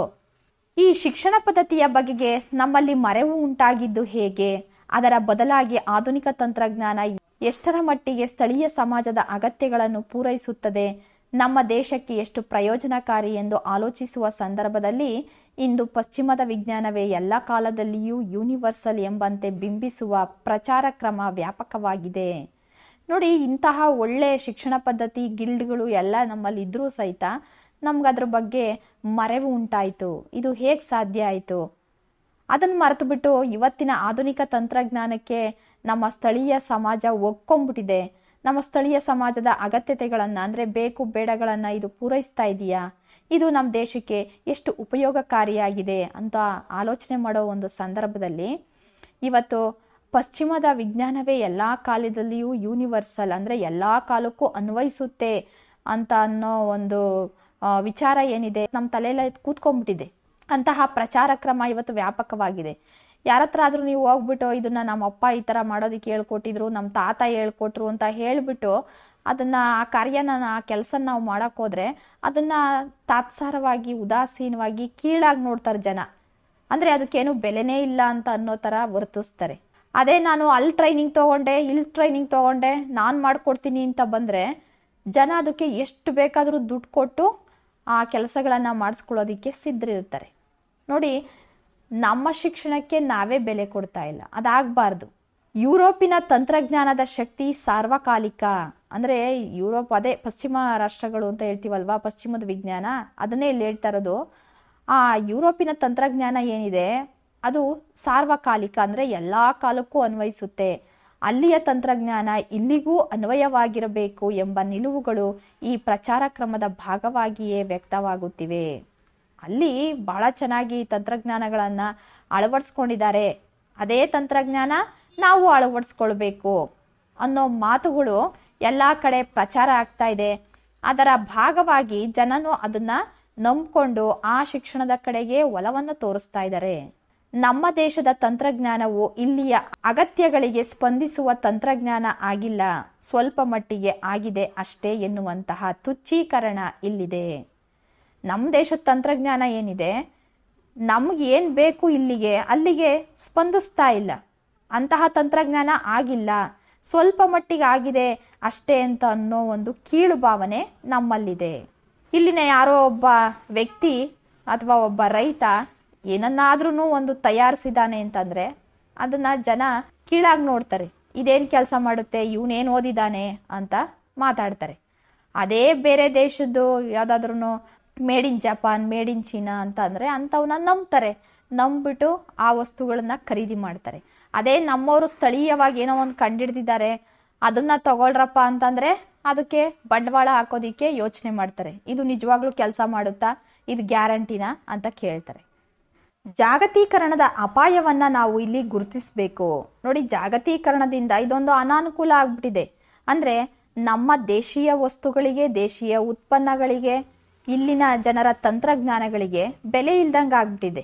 ಪಶ್ಚಿಮದ ಸಂದರ್ಭದಲ್ಲಿ ಯಾವ ರೀತಿಯ ಶಿಕ್ಷಣ ಕ್ರಮ ಸಮರ್ಪಕವಾಗಿದೆಯೋ ಅದು ಇಲ್ಲಿಯೂ ಆಗಿದೆ ಎಂಬ ತಪ್ಪು ಭಾವನೆಯನ್ನು ಜಾಗತೀಕರಣ ನೆಲೆಗೊಳಿಸುತ್ತದೆ ಎಂಬುದನ್ನು ನಾವು ಗಮನಿಸಬೇಕು. ಪಶ್ಚಿಮದ ಸಂದರ್ಭದಲ್ಲಿ ಅಂತಂದರೆ ಯುರೋಪಿಯನ್ ರಾಷ್ಟ್ರಗಳಲ್ಲಿ ಯಾವ ರೀತಿಯ ಒಂದು ಶಿಕ್ಷಣ ಕ್ರಮವನ್ನು ಅವರು ಅಳವಡಿಸ್ಕೊಂಡಿದ್ದಾರೋ ಅದು ಅಲ್ಲಿನ ಮಟ್ಟಿಗೆ ಸಮರ್ಪಕವಾಗಿರಬಹುದು. ಆದರೆ ಇಲ್ಲಿಗೂ ಅದೇ ಸರಿಯಾದದ್ದು ಅನ್ನೋ ಒಂದು ತಪ್ಪು ಭಾವನೆಯನ್ನ ಈ ಜಾಗತೀಕರಣ ಅಂತ ಅನ್ನೋದು ನಿರ್ಮಾಣ ಮಾಡಿಬಿಟ್ಟಿದೆ. ಅದನ್ನ ನಾವು ಮುಖ್ಯವಾಗಿ ಗಮನಿಸ್ಕೋಬೇಕು. ಒಂದೊಂದು ದೇಶಕ್ಕೂ ಸಹಿತ ಶಿಕ್ಷಣ ಕ್ರಮ ವಿಭಿನ್ನವಾಗಿರುತ್ತೆ. ಅವ್ರಿಗೆ ಅದು ಸರಿ ಇರ್ಬೋದು, ಆದರೆ ನಮಗೂ ಅದು ಸರಿ ಅಂತ ಅನ್ನೋ ಭಾವನೆಯನ್ನು ನಾವು ಮೊದಲು ತೊರಿಬೇಕು. ವಸಾಹತುಶಾಹಿಯ ಮುಂದುವರಿಕೆಯಾಗಿಯೇ ನಾನಂತೂ ಈ ಜಾಗತೀಕರಣವನ್ನು ನೋಡುತ್ತೇನೆ. ಹೊಸದಾಗಿ ಈ ಜಾಗತೀಕರಣ ಹುಟ್ಟಿಕೊಂಡಿಲ್ಲ. ಅಂದ್ರೆ ವಿದೇಶಿಯರು ಬಂದು ಏನು ನೆಲೆಸಿದ್ರು, ಅವರು ನಮ್ಮ ದೇಶವನ್ನ ತೊರೆದು ಹೋದ್ರೂ ಸಹಿತ ಅವರ ವಿಚಾರಧಾರೆಗಳು, ಅವರ ಶಿಕ್ಷಣ ಕ್ರಮ, ಅವರ ಆಲೋಚನೆಗಳು ಮುಂದುವರಿತಾನೆ ಇದೆ. ಅದಕ್ಕೆ ದಾರಿ ಮಾಡಿಕೊಟ್ಟಿರ್ತಕ್ಕಂಥದ್ದು ಈ ಜಾಗತೀಕರಣ. ವಸಾಹತುಶಾಹಿಯ ಮುಂದುವರಿಕೆಯ ಭಾಗವೇ ಜಾಗತೀಕರಣ ಅಂತ ಲೇಖಕರು ಹೇಳ್ತಾರೆ. ಹೊಸದಾಗೇನು ಈ ಜಾಗತೀಕರಣ ಅಂತ ಅನ್ನೋದೇನು ಉಟ್ಕೊಂಡಿಲ್ಲ, ಅದು ವಸಾಹತುಶಾಹಿಯ ಮುಂದುವರಿಕೆಯಾಗಿಯೇ ಬಂದಿದೆ. ಇದರಿಂದ ಉಂಟಾದ ಏರುಪೇರುಗಳು ಈಗಲೂ ಬಹುದೊಡ್ಡ ಸವಾಲುಗಳಾಗಿಯೇ ಕಾಡುತ್ತಿವೆ. ನೋಡಿ, ಆವಾಗ 300 ವರ್ಷಗಳಿಗಿಂತ ಅಧಿಕ ಕಾಲ ಬ್ರಿಟಿಷ್ನವರು ನಮ್ಮನ್ನ ಆಳ್ವಿಕೆ ಮಾಡಿ ಅವಾಗ ಒಂಥರ ತೊಂದರೆ ಕೊಟ್ಟರು. ಅವ್ರು ಹೋದ್ಮೇಲೂ ಸಹಿತ ಈ ಜಾಗತೀಕರಣ ಅನ್ನೋ ಭೂತ ನಮ್ಮನ್ನ ಎಡಬಿಡದೆ ಕಾಡ್ತಾ ಇದೆ. ಇಲ್ಲಿನ ದೇಶೀಯ ಶಿಕ್ಷಣಕ್ಕೆ ಅದು ಅವಕಾಶ ಕೊಡ್ತಾ ಇಲ್ಲ, ಇಲ್ಲಿನ ಪ್ರತಿಭೆಗಳಿಗೆ ಅವಕಾಶ ಕೊಡ್ತಾ ಇಲ್ಲ. ಇದರಿಂದ ಬಹುದೊಡ್ಡ ಏರುಪೇರುಗಳು ಅಂತ ಅಂದ್ರೆ ಉಬ್ಬು ತಗ್ಗುಗಳು ಈಗಲೂ ಸಹಿತ ನಮಗೆ ಸಮಸ್ಯೆಗಳಾಗಿ ಕಾಡ್ತಾ ಇದ್ದಾವೆ. ಇಂಗ್ಲಿಷ್ ಮಾತ್ರ ಜ್ಞಾನದ ಮಾಧ್ಯಮ, ಇಂಗ್ಲಿಷ್ ಮೂಲಕ ಮಾತ್ರ ವಿಶ್ವದ ಪರಿಪಕ್ವ ಜ್ಞಾನ ಸಿಗುತ್ತದೆ. ನಿಮ್ಮ ಭಾಷೆಗಳಾದ ಕನ್ನಡ, ಬೆಂಗಾಲಿ, ಮರಾಠಿ ಇತ್ಯಾದಿಗಳೆಲ್ಲವೂ ಬರೀ ಸ್ಥಳೀಯ ಭಾಷೆಗಳು. ಅವುಗಳಿಂದ ಸಿಕ್ಕುವ ಜ್ಞಾನ ಸ್ಥಳೀಯ ಜ್ಞಾನ. ನೀವು ಕೂಪಮಂಡೂಕಗಳಾದರೆ ಇದನ್ನಷ್ಟೇ ನೆಚ್ಚಿಕೊಳ್ಳುತ್ತೀರಿ. ನೋಡಿ, ಇಂಗ್ಲಿಷ್ ಅಂತ ಅನ್ನೋದು ಒಂದು ಜ್ಞಾನದ ಮಾಧ್ಯಮ, ಒಂದು ವಿಚಾರವನ್ನ ತಿಳ್ಕೊಳ್ಳೋದಿಕ್ಕೆ ಅದು ಒಂದು ಸಂಬಂಧದಂತೆ, ಒಂದು ಕೊಂಡಿಯಂತೆ ಕೆಲಸ ಮಾಡುತ್ತೆ. ಆಮೇಲೆ ಇಂಗ್ಲಿಷ್ ಮೂಲಕ ತಿಳ್ಕೊಂಡ್ರೆ ಮಾತ್ರ ವಿಶ್ವದ ಜ್ಞಾನ, ವಿಶ್ವದ ತಿಳುವಳಿಕೆ, ಅರಿವು ಎಲ್ಲ ಸಿಕ್ಬಿಡುತ್ತೆ. ನಮ್ಮ ಭಾಷೆಗಳು ಏನಿದಾವೋ, ನಾವಿಲ್ಲಿ ನಮ್ಮ ಹತ್ತಿರದಲ್ಲಿ ನಮ್ಮ ದೇಶದಲ್ಲಿ ಮಾತಾಡ್ತಕ್ಕಂಥ ಭಾಷೆಗಳು ಕನ್ನಡ, ತಮಿಳು, ತೆಲುಗು, ಬೆಂಗಾಲಿ, ಮರಾಠಿ ಇನ್ನು ಮುಂತಾದ ಭಾಷೆಗಳು ಬರೀ ಸ್ಥಳೀಯ ಭಾಷೆಗಳು ಅಂತಂದ್ರೆ ಇಲ್ಲಿನ ಜನರು ಆಡುವ ಭಾಷೆಗಳು. ಅವುಗಳಿಂದ ನಿಮಗೆ ಜ್ಞಾನ ಎಷ್ಟು ಸಿಗುತ್ತೆ? ನಮ್ಮ ಸುತ್ತಮುತ್ತಲೂ ಇರೋ ನಾಲೆಡ್ಜ್ ಅಷ್ಟೇ ನಮಗೆ ಸಿಗುತ್ತೆ. ನೀವು ಕೂಪಮಂಡೂಕಗಳಾದರೆ, ಕೂಪಮಂಡೂಕ ಅಂತಂದರೆ ಬಾವಿ ಒಳಗಿನ ಕಪ್ಪೆ. ಬಾವಿ ಒಳಗೆ ಒಂದು ಕಪ್ಪೆ ವಾಸ ಮಾಡ್ತಿತ್ತಂತೆ. ಅದು ಏನನ್ಕೊಂಬಿಟ್ಟಿತ್ತಂತೆ, ನೀರು ಅಂತಂದರೆ ಇಷ್ಟೇ ಇರುತ್ತೆ, ಇಷ್ಟ ಆಳ ಇರುತ್ತೆ, ಇಷ್ಟ ಅಗಲ ಇರುತ್ತೆ ಅಂತ ಅಂದ್ಬಿಟ್ಟು ಬಾವಿ ಒಳಗಿರೋದನ್ನೇ ಅದು ದೊಡ್ಡದು ಅಂತ ಅನ್ಕೊಂಡು ವಾಸ ಮಾಡ್ತಾ ಇತ್ತಂತೆ. ಒಂದ್ಸಾರಿ ವಿಪರೀತ ಮಳೆಗಾಲ ಬಂತಂತೆ. ಬಾವಿ ಎಲ್ಲ ತುಂಬಿ ಹರಿದು ಅದು ಸಮುದ್ರ ಸೇರ್ಕೊಳ್ತಂತೆ. ಆ ನೀರಿನ ಜೊತೆಗೆ ಈ ಕಪ್ಪೆನೂ ಹೊರಟೋಗಿ ಸಮುದ್ರಕ್ಕೆ ಸೇರ್ಕೊಂಡ್ಬಿಡ್ತಂತೆ. ಅವಾಗ ಗೊತ್ತಾಯ್ತಂತೆ ಅದಕ್ಕೆ, ಅಯ್ಯೋ, ನಾನು ಇಷ್ಟು ದಿವಸ ಬಾವಿ ಒಳಗೆ ವಾಸ ಮಾಡ್ತಿದ್ದೆ, ಅದನ್ನೇ ದೊಡ್ಡದು ಅಂತ ಅನ್ಕೊಂಡಿದ್ದೆ. ಓ, ಈ ಬಾವಿಗಿಂತ ದೊಡ್ಡದು ಈ ಸಮುದ್ರನ ಅಂತ ಅವಾಗ ಅದಕ್ಕೆ ಗೊತ್ತಾಯ್ತಂತೆ. ಅಂದ್ರೆ ಸ್ಥಳೀಯ ಭಾಷೆನಲ್ಲಿ ನಾವು ಮಾತಾಡ್ತೀವಿ ಅಂತ ಅಂದ್ರೆ ನಮ್ಮ ಜ್ಞಾನ ಎಷ್ಟಿರುತ್ತೆ, ಬಾವಿ ಎಷ್ಟಿರುತ್ತೆ. ಇಂಗ್ಲಿಷ್ ಅಂತ ಅನ್ನೋದು ಸಮುದ್ರದ ತರ, ಅದು ಎಲ್ಲಾ ಭಾಷೆಗಳಲ್ಲಿರುವ ಜ್ಞಾನವನ್ನು ಸಹಿತ ಒಳಗೊಂಡಿರುತ್ತೆ ಅಂತ ಅನ್ನೋದು. ಆದ್ರೆ ವಿಶ್ವಜ್ಞಾನ ನಮಗೆ ತಿಳಿಬೇಕು ಅಂತಂದ್ರೆ, ಇಡೀ ಲೋಕದ ವಿಚಾರಗಳು ನಮಗೆ ಗೊತ್ತಾಗಬೇಕು ಅಂತಂದ್ರೆ ಇಂಗ್ಲಿಷ್ನಿಂದ ಮಾತ್ರ ಸಾಧ್ಯ ಅಂತ ಕೆಲವರು ನಂಬಿಸ್ಬಿಟ್ಟು ಜಾಗತೀಕರಣ ಸ್ಥಳೀಯರಲ್ಲಿ ಇರುವ ನಂಬಿಕೆಗಳನ್ನೇ ನಾಶ ಮಾಡ್ತಾ ಇದೆ. ಕೆಲವರು ಹೇಳ್ತಾರೆ, ನೀನ್ ಬರೀ ಇಲ್ಲಿನ ಭಾಷೆ ಕಲ್ತ್ರೆ ಸಾಲದು, ಇಂಗ್ಲಿಷ್ ಕಲಿಬೇಕು. ಇವಾಗಿನ ಪೋಷಕರು ಹಾಗೆ ಇದ್ದಾರೆ, ಇಂಗ್ಲಿಷ್ ಶಾಲೆಗಳಿಗೆ ತಮ್ಮ ಮಕ್ಕಳನ್ನ ಸೇರಿಸ್ತಾರೆ.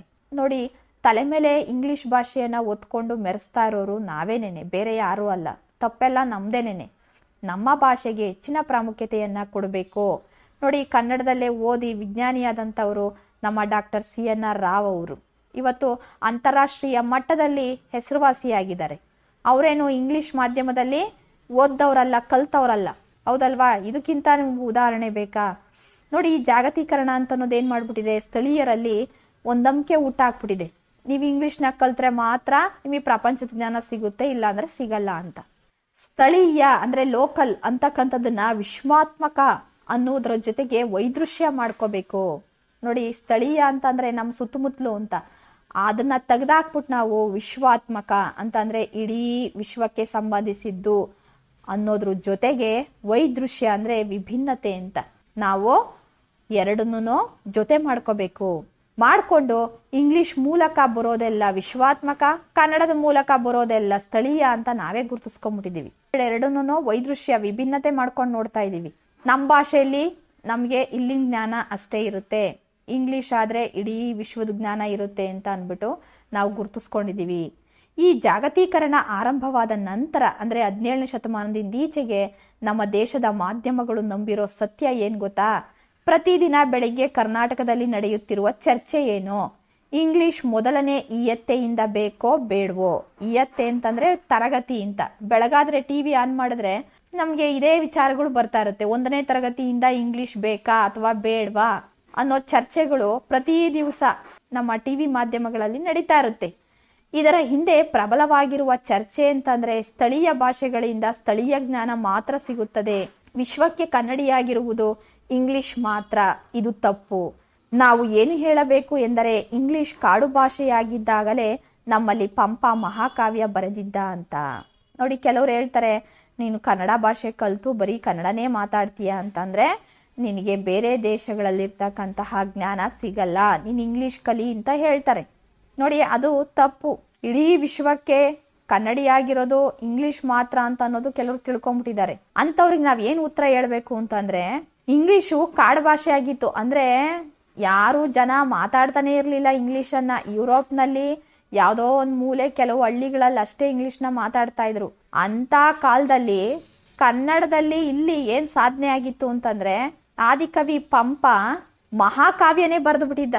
ನೋಡಿ, ಕನ್ನಡ ಅಷ್ಟ್ರ ಮಟ್ಟಿಗೆ ಬೆಳವಣಿಗೆ ಆಗ್ಬಿಟ್ಟಿತ್ತು. ಆದ್ರೆ ಈ ಯುರೋಪ್ನವರು ಏನ್ ಮಾಡಿದ್ರು, ಕಾಡು ಭಾಷೆ ಆಗಿದ್ದಂತಹ ಇಂಗ್ಲಿಷ್ ಅನ್ನ ಅಂತಾರಾಷ್ಟ್ರೀಯ ಭಾಷೆ ಮಾಡ್ಬೇಕು ಅಂತ ಅನ್ಬಿಟ್ಟು ಪಣ ತೊಟ್ಬಿಟ್ರು. ಅಲ್ಲಿನ ರಾಜಕಾರಣಿಗಳು, ಅರ್ಥಶಾಸ್ತ್ರಜ್ಞರು, ಶಿಕ್ಷಣ ತಜ್ಞರು, ಹೀಗೆ ಬುದ್ಧಿವಂತರು, ಪಂಡಿತರು, ವಿದ್ವಾಂಸರು ಇವರೆಲ್ಲರೂ ಸಹಿತ ತಮ್ಮ ಭಾಷೆಯಾದ ಇಂಗ್ಲಿಷ್ನಲ್ಲೇನೆ ಎಲ್ಲ ವಿಚಾರಗಳನ್ನ ವ್ಯಕ್ತಪಡಿಸೋದಿಕ್ಕೆ ಪ್ರಾರಂಭ ಮಾಡಿದ್ರು. ಬೇರೆ ಬೇರೆ ಭಾಷೆಗಳಲ್ಲಿದ್ದಂತಹ ಸಾಹಿತ್ಯವನ್ನ, ವಿಚಾರಗಳನ್ನ ಓದ್ಕೊಂಡು ತಮ್ಮ ಇಂಗ್ಲಿಷ್ ಭಾಷೆನಲ್ಲೇ ವ್ಯಕ್ತಪಡಿಸೋದಿಕ್ಕೆ ಪ್ರಾರಂಭ ಮಾಡಿದ್ರು. ಹೀಗೆ ಅವ್ರು ಪಣ ತೊಟ್ಟಿದ್ರಿಂದ ದಿನೇ ದಿನೇ ದಿನೇ ಇಂಗ್ಲಿಷ್ ವ್ಯಾಪಕವಾಗಿ ಬೆಳೀತು, ಅಂತಾರಾಷ್ಟ್ರೀಯ ಮಟ್ಟದ ಭಾಷೆಯಾಗಿ ಬೆಳೆದು ಬಿಡ್ತು. ಇದು ಇಂಗ್ಲಿಷ್ ಭಾಷೆ ಅಂತಾರಾಷ್ಟ್ರೀಯ ಭಾಷೆ ಆದಂತ ಕತೆ. ಇನ್ನು ವಿದ್ಯಾರ್ಥಿಗಳೇ, ಭಾರತದ ಅಂತಕ್ಕಂಥದ್ದು ಹಳ್ಳಿಗಳ ದೇಶ, ಅದರಲ್ಲೂ ರೈತರು ಹೆಚ್ಚಾಗಿದ್ದಾರೆ. ಓದು ಬರಹ ಬರದೇ ಇರ್ತಕ್ಕಂತಹ ಅನಕ್ಷರಸ್ಥರು ನಮ್ಮ ರೈತರು. ಅವರು ಯಾವತ್ಗೂ ಇಂಗ್ಲಿಷ್ ಕಲಿದೇ ಇದ್ದಂತಹ ರೈತರು ತಮ್ಮ ಕೃಷಿಯ ಜ್ಞಾನದ ಮೂಲಕ ಭತ್ತದ ಎಷ್ಟು ತಳಿಗಳ ಕುರಿತು ಜ್ಞಾನ ಹೊಂದಿದ್ರು? ಯಾವಾಗ್ಲಾದ್ರೂ ನಾವು ಇದನ್ನ ಸಂಶೋಧನೆ ಮಾಡಿದ್ದೀವ? ನಾನ್ ಕೇಳ್ತಾ ಇರೋದು ಪಂಪನ ಕಾವ್ಯದ ಬಗ್ಗೆ ಅಲ್ಲ, ಇದು ತಳಿಶಾಸ್ತ್ರದ ಕುರಿತ ಪ್ರಶ್ನೆ. ತಳಿಗಳು ಅಂತಂದ್ರೆ ಬ್ರೀಡ್ಸ್ ಅಂತ. ವಿಜ್ಞಾನಿಗಳೇ ಹೇಳೋ ಹಾಗೆ ಭತ್ತ ಬೆಳೆಯುತ್ತಿದ್ದಂತಹ ಈ ದೇಶದ ರೈತರಿಗೆ 1,00,000ದಷ್ಟು ತಳಿಗಳು ಗೊತ್ತಿದ್ವಂತೆ. ಇದು ವಿಜ್ಞಾನ ಹೌದೋ ಅಲ್ವೋ ನೀವೇ ಹೇಳಿ. ನಮ್ಮ ರೈತರು ಇವತ್ತಿಗೂ ಅಷ್ಟೇನೆ ತಮ್ಮ ತೋಟಗಳಲ್ಲಿ, ಹೊಲಗಳಲ್ಲಿ, ಗದ್ದೆಗಳಲ್ಲಿ ಅವರೇನೇ ಹೊಸ ಹೊಸ ತಳಿಗಳನ್ನ ಕ್ರಾಸ್ ಮಾಡಿ ಸೃಷ್ಟಿ ಮಾಡ್ತಾರೆ. ಅದೇ ವಿಜ್ಞಾನ ತಂತ್ರಜ್ಞಾನ ಅಂತ ಹೋದ್ರೆ ಲ್ಯಾಬ್ಗಳಲ್ಲಿ ಕೂತ್ಕೊಂಡು ತಿಂಗಳಾನುಗಟ್ಲೆ ವಿಜ್ಞಾನಿಗಳು ಪರಿಶ್ರಮ ಪಟ್ಟು ಒಂದು ತಳಿಯನ್ನ ಅಭಿವೃದ್ಧಿ ಪಡಿಸ್ತಾರೆ. ನೋಡಿ, ನಮ್ಮ ರೈತರು ಅನಕ್ಷರಸ್ಥರು, ಯಾವ ಓದಿಲ್ಲ ಬರ್ದಿಲ್ಲ, ಆದ್ರೂ ಸಹಿತ ಹೊಸ ಹೊಸ ತಳಿಗಳನ್ನ ಅವರೇ ಸೃಷ್ಟಿ ಮಾಡ್ಬಿಡ್ತಾರೆ. ಈಗ ಹೇಳಿ, ನಮ್ಮ ದೇಶೀಯ ಶಿಕ್ಷಣ ಅಂತಕ್ಕಂಥದ್ದು ಎಷ್ಟು ಪ್ರಬಲವಾಗಿದೆ ಅಂತ, ಹೌದಲ್ವಾ? ವಿದ್ಯಾರ್ಥಿಗಳೇ, ಈ ಸಂದರ್ಭದಲ್ಲಿ ನಾನು ಇನ್ನೊಂದು ವಿಚಾರವನ್ನ ನಿಮ್ಗೆ ತಿಳಿಸ್ಬೇಕು. ಇತ್ತೀಚಿನ ಒಂದು ರೈತರ ಜ್ಞಾನ ಎಷ್ಟಿದೆ ಅಂತಂದ್ರೆ, ಯಾವ ಡಾಕ್ಟರೇಟ್ ತಗೊಂಡಿರೋರು ಸಹಿತ ಅವರಷ್ಟು ವಿಚಾರಗಳನ್ನ ಹೇಳೋದಿಕ್ಕೆ ಅಥವಾ ಕೆಲಸ ಮಾಡೋದಿಕ್ಕಾಗ್ಲಿ ಸಾಧ್ಯ ಇಲ್ವಂತೆ. ಅಗ್ರಿಕಲ್ಚರಲ್ಲಿ PhD ಮಾಡ್ಕೊಂಬಂದಿರ್ತಾರೆ, ಆದರೆ ಇಲ್ಲಿನ ಒಬ್ಬ ಸಾಮಾನ್ಯ ರೈತನಿಗೆ ಗೊತ್ತಿರೋ ಅಷ್ಟು ಅನುಭವದ ಜ್ಞಾನ ಆ PhD ಮಾಡಿರೋ ವ್ಯಕ್ತಿಗೆ ಇರೋದಿಲ್ಲ. ಹಾಗಾಗಿನೇ ಇತ್ತೀಚಿನ ನಮ್ಮ ವಿಶ್ವವಿದ್ಯಾಲಯಗಳು ಸ್ಥಳೀಯ ಅನುಭವಸ್ಥ ರೈತರನ್ನ ಗುರುತಿಸಿ ಅವರನ್ನೇ ಪ್ರಾಧ್ಯಾಪಕರನ್ನಾಗಿ ನೇಮಕ ಮಾಡ್ತಾ ಇದೆ. ಈಗ BSc, AG, MSc ಅದೆಲ್ಲ AGನಲ್ಲಿ ಅಗ್ರಿಕಲ್ಚರಲ್ನಲ್ಲಿ ಮಾಡ್ತಾರಲ್ವಾ, ಅಂತಹ ವಿದ್ಯಾರ್ಥಿಗಳಿಗೆ ಆ ರೈತರೇನೇ ಪಾಠ ಮಾಡ್ತಕ್ಕಂತಹದ್ದು. ನೋಡಿ, ಅವ್ರು ಯಾರು ಓದಿಲ್ಲ ಬರ್ದಿಲ್ಲ, ಆದ್ರೂ ಸಹಿತ ಇವತ್ತು ಪ್ರಾಧ್ಯಾಪಕರಾಗಿದ್ದಾರೆ, ಶಿಕ್ಷಕರಾಗಿದ್ದಾರೆ ನಮ್ಮ ರೈತರು. ಇದೆಲ್ಲನೂ ಖುಷಿ ಪಡ್ತಕ್ಕಂತಹ ವಿಚಾರ, ಹೌದಲ್ವಾ? ಇತ್ತೀಚೆಗೆ ಒಬ್ಬ ಅಂತಹ ರೈತರಿಗೆ ಡಾಕ್ಟರೇಟ್ ಪದವಿಯನ್ನ ಕೊಟ್ಟು ಒಂದು ವಿಶ್ವವಿದ್ಯಾಲಯ ಗೌರವಿಸಿದೆ. ಇದೆಲ್ಲ ನಾವು ಖುಷಿ ಪಡ್ತಕ್ಕಂಥ ವಿಚಾರ. ಇಂತಹ ವಿಚಾರಗಳು ಇನ್ನೂ ಹೆಚ್ಚೆಚ್ಚಾಗಿ ಪ್ರಚಾರ ಆಗಬೇಕು. ಹಾಗೆ ಇಲ್ಲಿನ ರೈತರಿಗೆ ಮನ್ನಣೆ ಸಿಗೋ ಹಾಗೆ ಮಾಡಬೇಕು. ನಮ್ಮ ದೇಶೀಯ ಶಿಕ್ಷಣವನ್ನು ಉಳಿಸ್ತಕ್ಕಂತಹ ಜವಾಬ್ದಾರಿ ನಿಮ್ಮೆಲ್ಲರ ಮೇಲಿದೆ, ಹೌದಲ್ವಾ? ಆ ಕೆಲಸವನ್ನು ನಾವು ಮಾಡಬೇಕಾಗಿದೆ. ನೋಡಿ, ಈ ಜಾಗತೀಕರಣದ ಭರಾಟೆಯಲ್ಲಿ, ಈ ಸದ್ನಲ್ಲಿ ನೀವು ಏನಾದರೂ ಇಂಗ್ಲಿಷ್ ಶಿಕ್ಷಕರಾದರೆ ಇಂಗ್ಲಿಷನ್ನು ಈ ಉದ್ದೇಶಗಳಿಗಷ್ಟೇ ಹೇಳ್ಕೊಡ್ಬೇಕು ಅಂತ ಹೇಳ್ತಾರೆ. ಸಂವಹನಕ್ಕೆ ಮಾತ್ರ ಅದನ್ನು ಹೇಳ್ಕೊಡ್ಬೇಕು. ಒಬ್ರ ಜೊತೆ ಮಾತಾಡಬೇಕು ಅಂತಂದರೆ ನಮಗೆ ಭಾಷೆ ಗೊತ್ತಿರಬೇಕು, ಅದಕ್ಕೆ ಮಾತ್ರ ನಾವು ಇಂಗ್ಲಿಷನ್ನು ಬಳಸಬೇಕು. ನಮ್ಮ ತಲೆ ಮೇಲೆ ಕೂರಿಸ್ಕೊಂಡು ಮೆರೆಸೋದಲ್ಲ. ಎಲ್ಲಿ ತೀರಾ ಅವಶ್ಯಕತೆ ಇದೆಯೋ ಅಲ್ಲಿ ಮಾತಾಡೋದನ್ನ ನಾವು ಕಲಿಬೇಕಷ್ಟೇನೆ. ಸಂವಹನದ ಕೆಲವು ಕಲೆಗಳನ್ನು ಹೇಳಿಕೊಟ್ಟರೆ ಸಾಕು ಎಂಬ ಪರಿಸ್ಥಿತಿ ಯಾಕೆ ನಿರ್ಮಾಣವಾಗಿದೆ? ಇಂಥ ಸಂದರ್ಭದಲ್ಲಿ ನಮಗೆ ಜಾಗತಿಕ ತಂತ್ರದ ಸವಾಲು ಎದುರಿಸುವುದು ಸಾಧ್ಯವಾಗುತ್ತಿಲ್ಲ. ಇದು ವಿಶ್ವಸ್ತವಾಗಿರುವಂಥದ್ದು. ಇದು ಎಲ್ಲರಿಗೂ ಎಲ್ಲ ಕಾಲದಲ್ಲೂ ಸಮಾನವಾಗಿ ಬೇಕಾಗಿರುವಂಥದ್ದು, ಎಲ್ಲ ಸಾಂಸ್ಕೃತಿಕ ಸಂದರ್ಭದಲ್ಲೂ ಬೇಕಾಗಿರುವಂಥದ್ದು ಎಂಬುದು ಒಂದು ಜಾಗತೀಕರಣದ ತಂತ್ರೋಪಾಯ ಮತ್ತು ಭ್ರಮೆ. ಜಾಗತೀಕರಣ ಒಂದು ಭ್ರಮೆಯನ್ನ, ಒಂದು ತಂತ್ರವನ್ನ ಇಟ್ಕೊಂಡ್ಬಿಟ್ಟಿದೆ. ಏನು ಅಂತಂದ್ರೆ, ಇಂಗ್ಲಿಷ್ ಬರ್ಬೇಕು, ನಿಮಗೆ ಇಂಗ್ಲಿಷ್ ಮಾತಾಡೋದು ಕಲಿಬೇಕು, ಅದೊಂದು ಕಲೆ, ಅದನ್ನ ಹೇಳ್ಕೊಟ್ರೆ ಸಾಕು ಅನ್ನೋ ಪರಿಸ್ಥಿತಿ ಇವತ್ತು ನಿರ್ಮಾಣ ಆಗ್ಬಿಟ್ಟಿದೆ. ಪೋಷಕರು ಅಷ್ಟೇನೆ ಸಾವಿರಾರು ರೂಪಾಯಿ ಫೀಸನ್ನು ಕಟ್ಟಿ ಶಾಲೆಗಳಿಗೆ ಸೇರಿಸಿರ್ತಾರೆ. ತಮ್ಮ ಮಕ್ಕಳೇನಾದರೂ ಕನ್ನಡದಲ್ಲಿ ಮಾತಾಡ್ತಾ ಇದ್ರೆ ಬೈತಾರೆ, ಇಂಗ್ಲಿಷ್ ಮಾತಾಡು, ಇಂಗ್ಲಿಷಲ್ಲಿ ಕೇಳೋರ್ನ ಅಂತ ಹೇಳ್ತಾ ಇರ್ತಾರೆ. ನೋಡಿ, ಇಂತಹ ಒಂದು ವಾತಾವರಣವನ್ನ ಸೃಷ್ಟಿ ಮಾಡಿರೋದು ಈ ಜಾಗತೀಕರಣ. ಅದ್ರದ್ದು ಒಂದು ತಂತ್ರ ಇದು. ಆಂಗ್ಲ ಭಾಷೆ ಅಂತ ಅನ್ನೋದು ಇವತ್ತು ಅಂತಾರಾಷ್ಟ್ರೀಯ ಭಾಷೆ, ಅದು ವಿಶ್ವಸ್ತವಾಗಿದೆ ಅಂತ ಅದು ಎಲ್ಲ ಕಡೆ ಪ್ರಚಾರ ಮಾಡಿದೆ. ಆಮೇಲೆ ಎಲ್ಲ ಕಾಲದಲ್ಲೂ ಇದು ಎಲ್ಲರಿಗೂ ಬೇಕು ಅನ್ನೋದನ್ನ ಭ್ರಮೆಯಾಗಿ ನಮ್ಮ ಎಲ್ಲರ ತಲೆಗಳಲ್ಲಿ ಕೂರೋ ಹಾಗೆ ಈ ಜಾಗತೀಕರಣ ಅಂತ ಅನ್ನೋದು ಒಂದು ತಂತ್ರ ಮಾಡಿಬಿಟ್ಬಿಟ್ಟಿದೆ. ಹಾಗಾಗೇನೆ ನಾವು ಇಂಗ್ಲಿಷ್ ಭಾಷೆಯ ವ್ಯಾಮೋಹಕ್ಕೆ ಒಳಗಾಗಿದ್ದೀವಿ. ಮಾಹಿತಿ ತಂತ್ರಜ್ಞಾನ ಅಂದರೆ ಇನ್ಫಾರ್ಮೇಷನ್ ಟೆಕ್ನಾಲಜಿ, ಕಂಪ್ಯೂಟರ್ ಶಿಕ್ಷಣ ಇಂದು ಬಹುತೇಕರಿಗೆ ಅನಿವಾರ್ಯವೆನಿಸಿದೆ. ಇವತ್ತು ಎಷ್ಟೋ ಕಡೆ ಕೆಲಸಕ್ಕೆ ಹೋದರೆ ನಿಮಗೆ ಕಂಪ್ಯೂಟರ್ ಗೊತ್ತಿದೆಯಾ, ಇನ್ಫಾರ್ಮೇಷನ್ ಸೈನ್ಸ್ ಗೊತ್ತಿದೆಯಾ ಅಂತ ಈಗೆಲ್ಲ ಕೇಳ್ತಾರೆ. ಇದರೊಂದಿಗೆ ತಳುಕು ಹಾಕಿಕೊಂಡ 2 ಪ್ರಶ್ನೆಗಳನ್ನು ನಮ್ಮ ಶಿಕ್ಷಣ ಕ್ರಮ ಸರಿಯಾಗಿ ಅರ್ಥೈಸಿಕೊಂಡಿಲ್ಲ. ಇದ್ರ ಜೊತೆಗೆ ಇನ್ನೂ 2 ಪ್ರಶ್ನೆಗಳು ಸೇರ್ಕೊಂಡ್ಬಿಟ್ಟಿದೆ. ನಮ್ಮ ಶಿಕ್ಷಣ ಕ್ರಮ ಅದನ್ನ ಸರಿಯಾಗಿ ಅರ್ಥ ಮಾಡ್ಕೊಂಡಿಲ್ಲ ಅಂತ ಅನ್ಸುತ್ತೆ. ಕಂಪ್ಯೂಟರ್ ಶಿಕ್ಷಣ ಕೊಡಬೇಕಾದ್ರೆ ಸ್ವಲ್ಪ ಏರುಪೇರಾದ್ರೆ, ಅಂದ್ರೆ ಶ್ರೀಮಂತ ಮತ್ತು ಬಡವರಿಗೆ ಕೊಡಮಾಡುವ ಸಂದರ್ಭ, ಶ್ರೀಮಂತರಿಗೆ ಒಂದು ರೀತಿ ಹೇಳ್ಕೊಡ್ತಾರೆ, ಬಡವರಿಗೆ ಒಂದು ರೀತಿಯಾಗಿ ಹೇಳ್ಕೊಡ್ತಾರೆ. ಇದೇನಾದ್ರೂ ಸ್ವಲ್ಪ ವ್ಯತ್ಯಾಸ ಆಗ್ಬಿಟ್ರೆ ಇನ್ನೂ 2 ವರ್ಗ ಸೃಷ್ಟಿ ಆಗ್ಬಿಡುತ್ತೆ ನೋಡಿ ಇದರಲ್ಲಿ. ಅದ್ಯಾವುದು ಅಂತಂದ್ರೆ, ಕಂಪ್ಯೂಟರ್ ಶಿಕ್ಷಣ ಬಲ್ಲವರು ಅಂದ್ರೆ ಶ್ರೀಮಂತರಿಗೆ ಗೊತ್ತಿರುತ್ತೆ, ಮತ್ತು ಗೊತ್ತಿಲ್ಲದವರು ಅಂದ್ರೆ ಬಡವರಿಗೆ ಅಷ್ಟೊಂದು ದುಡ್ಡು ಕೊಟ್ಟು ಕಂಪ್ಯೂಟರ್ ಕಲಿಯೋದಕ್ಕೆಲ್ಲ ಸಾಧ್ಯ ಆಗಲ್ಲ, ಅವ್ರು ಕಲಿಯಕ್ಕೆ ಹೋಗಲ್ಲ. ನೋಡಿ, ಆ ವರ್ಗಗಳಿಗೆ ಕೊಡುವ ಸಾಮಾಜಿಕ ನ್ಯಾಯನೂ ಕೂಡ ಇಲ್ಲಿ ಬದಲಾಗ್ಬಿಡುತ್ತೆ. ಅವರಿಗೆ ಕಂಪ್ಯೂಟರ್ ನಾಲೆಡ್ಜ್ ಇದೆ ಅಂತ ಅಂದ್ರೆ ಅವ್ರಿಗೆ ಒಂದು ರೀತಿಯಾದಂಥ ಕೆಲಸ, ಅವ್ರಿಗೆ ಆದಂಥ ಒಂದು ವಿಶೇಷ ಗೌರವ, ಭತ್ಯೆ, ಸಂಬಳ ಇವೆಲ್ಲ ಇರ್ತವೆ. ಆ ಕಂಪ್ಯೂಟರ್ ಶಿಕ್ಷಣ ಗೊತ್ತಿಲ್ಲದೆ ಇರೋರಿಗೆ ಕಡಿಮೆ ದರ್ಜೆಯ ಉದ್ಯೋಗ, ಕಡಿಮೆ ಸಂಬಳ, ಗೌರವ ಕೊಡದೇ ಇರೋದು, ಈ ಥರ ಎಲ್ಲ ನಡೆಯುತ್ತೆ. ನೋಡಿ, ಸಾಮಾಜಿಕ ನ್ಯಾಯನೂ ಅಲ್ಲಿ ಬದಲಾಗ್ಬಿಡುತ್ತೆ. ಎಲ್ಲ ದೃಷ್ಟಿಯಿಂದಲೂ ವಿಜ್ಞಾನ, ಮಾಹಿತಿ ತಂತ್ರಜ್ಞಾನನೇ ದೊಡ್ಡದು ಅಂತ ಈ ಜಾಗತೀಕರಣ ಆಗ್ಲೇನೆ ನಮ್ಮ ತಲೆ ಒಳಗಡೆ ಆ ವಿಚಾರವನ್ನ ಹುಟ್ಟಾಕಿ ಕೂರಿಸ್ಬಿಟ್ಟಿದೆ. ಅದನ್ನ ಮೀರಿ ಇನ್ಯಾವುದೂ ಇಲ್ಲ ಅಂತ ಅನ್ನೋದನ್ನ ಹೇಳ್ಬಿಟ್ಟಿದೆ. ಮತ್ತೆ ಈ ತಂತ್ರಜ್ಞಾನವನ್ನ, ಮಾಹಿತಿ ತಂತ್ರಜ್ಞಾನದ ಶಿಕ್ಷಣ ಕೊಡೋ ಕಾಲಕ್ಕೆ ಅದನ್ನ ಕಲಿಸಿಕೊಟ್ಟು ಬಿಡಿ. ಅದರಿಂದ ನೀವು ಇವತ್ತು ಜ್ಞಾನದ ದೃಷ್ಟಿಯಿಂದ ಅತಿದೊಡ್ಡ ಪ್ರಜಾಪ್ರಭುತ್ವದಲ್ಲಿ ನಾಗರಿಕರಾಗಿದ್ದೀರಿ ಎಂದು ಹೇಳುತ್ತದೆ. ಅಷ್ಟೇ ಅಲ್ಲ, ಈ ತಂತ್ರಜ್ಞಾನವನ್ನ, ಈ ಟೆಕ್ನಾಲಜಿಯನ್ನ, ಈ ಮಾಹಿತಿ ತಂತ್ರಜ್ಞಾನದ ಶಿಕ್ಷಣ ಕೊಡೋ ಕಾಲಕ್ಕೆ ಅದನ್ನ ಕಲಿಸ್ಕೊಟ್ಬಿಡಿ. ಎಷ್ಟೊಂದು ಶಾಲೆಗಳಲ್ಲಿ, ಎಲ್ಲಾ ಶಾಲೆಗಳಲ್ಲೂ ಕಂಪ್ಯೂಟರ್ ಶಿಕ್ಷಣ ಕಡ್ಡಾಯ ಮಾಡಿಬಿಟ್ಟಿದ್ದಾರೆ. ಇದೆಲ್ಲ ಜಾಗತೀಕರಣದ ತಂತ್ರ ನೋಡಿ. ನೀವು ಶಿಕ್ಷಣವನ್ನ ಕೊಡೋದ್ರ ಜೊತೆಗೆ ಕಂಪ್ಯೂಟರ್ ಶಿಕ್ಷಣನೂ ಕಲಿಸ್ಕೊಟ್ಬಿಡಿ. ಅದರಿಂದ ನೀವು ಇವತ್ತು ಜ್ಞಾನದ ದೃಷ್ಟಿಯಿಂದ ನೋಡೋದಾದ್ರೆ ಅತಿ ದೊಡ್ಡ ಪ್ರಜಾಪ್ರಭುತ್ವದಲ್ಲಿ ನೀವು ನಾಗರಿಕರಾಗಿದ್ದೀರಿ, ಸಿಟಿಸನ್ಸ್ ಆಗಿದ್ದೀರಿ ಅಂತ ಅನ್ಬಿಟ್ಟು ಹೇಳ್ತಾ ಇದೆ. ಜಾಗತೀಕರಣಕ್ಕಿಂತ ಮುಂಚಿನ ಜ್ಞಾನ ಅನ್ನೋದು ಯಾರ ಕೈಯಲ್ಲಿತ್ತು? ಯಾರ್ದೋ ಕೈಯಲ್ಲಿತ್ತು. ಮಾಹಿತಿ ತಂತ್ರಜ್ಞಾನ ಬಂದ ಮೇಲೆ ಇಡೀ ಜಗತ್ತೇ ಜ್ಞಾನದ ಪ್ರಜಾಪ್ರಭುತ್ವವಾಗಿದೆ. ಯಾವಾಗ ಇನ್ಫಾರ್ಮೇಷನ್ ಸೈನ್ಸು, ಟೆಕ್ನಾಲಜಿಗಳೆಲ್ಲ ಬಂದ್ವೋ ಇಡೀ ಜಗತ್ತೇನೆ ಜ್ಞಾನದ ಪ್ರಜಾಪ್ರಭುತ್ವ ಆಗ್ಬಿಟ್ಟಿದೆ. ಇಲ್ಲಿ ಎಲ್ಲರೂ ಸಮಾನರು. ನೀವು ಕಂಪ್ಯೂಟರ್ ಎದುರುಗಡೆ ಕೂತ್ಕೊಂಡ್ರೆ ಇಂಟರ್ನೆಟ್ ಮೂಲಕ ಜಗತ್ತಿನ ಎಲ್ಲ ಜ್ಞಾನಗಳು ನಿಮಗೆ ಸಿಗುತ್ತೆ. ಹಿಂದಿನ ಕಾಲದಲ್ಲಿ ದ್ರೋಣಾಚಾರ್ಯ ಗುರುಗಳಾಗಿದ್ರೆ ಗುರುದಕ್ಷಿಣೆ ಅಂತ ಅಂದ್ಬಿಟ್ಟು ಹೆಬ್ಬೆರಳು ಕೇಳ್ತಾ ಇದ್ರು. ಈಗ ನೀವು ಹೆಬ್ಬೆರಳು ಕೊಡಬೇಕಾಗಿಲ್ಲ. ಈಗ ಕ್ಲಿಕ್ ಮಾಡಿದ್ರೆ ಸಾಕು, ಜಗತ್ತಿನ ಎಲ್ಲ ಜ್ಞಾನ ಸಿಗುತ್ತೆ. ಇದೆಲ್ಲವನ್ನ ನಾವು ಒಪ್ಕೊಂಡಿದ್ದೇವಲ್ವಾ, ನಿಜವಾ ಇದು ಅಂತ ಓದುಗರಿಗೆ ಪ್ರಶ್ನೆ ಮಾಡ್ತಾ ಇದ್ದಾರೆ. ನಿಜ ಅಲ್ವಾ ಇದು? ಇವತ್ತು ಪ್ರಪಂಚ ಅಂತ ಅನ್ನೋದು ನನ್ನ ಬೆರಳಿನ ತುದಿನಲ್ಲಿದೆ ಅಂತ ನಾನು ಹೇಳ್ತೀನಿ. ಹೇಗೆ ಅಂತಂದರೆ, ನೀವು ಕಂಪ್ಯೂಟರ್ ಮುಂದೆ ಕೂತ್ಕೊಂಡು ಇಂಟರ್ನೆಟ್ಟನ್ನು ಉಪಯೋಗಿಸ್ಕೊಂಡು ಬೆರಳು ತುದಿನಲ್ಲಿ ಪ್ರಪಂಚದ ಯಾವ ಮೂಲೆಗೆ ಬೇಕಾದರೂ ಹೋಗ್ಬೋದು, ಯಾವ ದೇಶವನ್ನು ಬೇಕಾದರೂ ನೋಡ್ಬೋದು, ಅಲ್ಲಿನ ಜ್ಞಾನವನ್ನು ತಿಳ್ಕೊಳ್ಬೋದು. ಇನ್ನು ಇಂಟರ್ನೆಟ್ ವಿಷಯಕ್ಕೆ ಬರೋದಾದರೆ, ಯಾರು ಆ ವಾಹಿನಿಯೊಳಗೆ ಮಾಹಿತಿಯನ್ನು ಇಟ್ಟಿರ್ತಾರೋ ಅದು ನಮಗೆ ಸಿಗುತ್ತದೆ. ಇಂಟರ್ನೆಟ್ ಏನೋ ಸ್ವಂತ ಬುದ್ಧಿಯಿಂದ ಕೆಲಸ ಮಾಡುತ್ತಾ? ಇಲ್ಲ. ಯಾರೋ ಅದರೊಳಗಡೆ ಒಂದಷ್ಟು ಜ್ಞಾನವನ್ನು ತುಂಬಿಸಿರ್ತಾರೆ. ನಾವು ಹುಡುಕ್ದಾಗ ಅದು ನಮಗೆ ಸಿಗುತ್ತೆ. ಯಾರು ಯಾವುದನ್ನು ಅದರಲ್ಲಿ ಸೇರ್ಪಡೆಗೊಳಿಸಿರುತ್ತಾರೆ ಎನ್ನುವುದು ಹಲವು ಸಂಗತಿಗಳಿಗೆ ಸಂಬಂಧಿಸಿರುತ್ತದೆ. ನೀವು ಬೇಂದ್ರೆ ಅಂತ ಅಂದ್ಬಿಟ್ಟು ನಮ್ಮ ದರಾ ಬೇಂದ್ರೆ ಅವರ ಹೆಸರನ್ನು ಟೈಪ್ ಮಾಡಿದ್ರೆ ಎಷ್ಟು ಬಗೆಯ ಮಾಹಿತಿ ಸಿಗ್ಬೋದು? ಕೇವಲ 2-3 ವೆಬ್ಸೈಟ್ಗಳು ಸ್ವಲ್ಪ ಮಾಹಿತಿ ನೀಡ್ತವೆ. ಏಟ್ಸ್ ಅಂತ ಅಥವಾ ಏಲಿಯಟ್ ಮಾರ್ಕ್ವೆಚ್ ಅಂತ ಏನಾದರೂ ನೀವು ಟೈಪ್ ಮಾಡಿಬಿಟ್ರೆ ಸಾವಿರಾರು ವೆಬ್ ಎಂಟ್ರಿಗಳು ಕಂಪ್ಯೂಟರ್ ಪರದೆ ಮೇಲೆ ಕಾಣಿಸ್ತವೆ. ಹಾಗಿದ್ರೆ ಈ ಜ್ಞಾನದ ಪ್ರಜಾಪ್ರಭುತ್ವದಲ್ಲಿ ಬೇಂದ್ರೆ ಬೆಲೆ 5, ಮಾರ್ಕ್ವೆಜ್ನ ಮೇಲೆ 86,000 ಬೈಟ್ಸ್ ಅಂತನ ಅರ್ಥ. ಇಲ್ಲಿ ನೀವೊಂದು ಗಮನಿಸ್ಬೇಕು.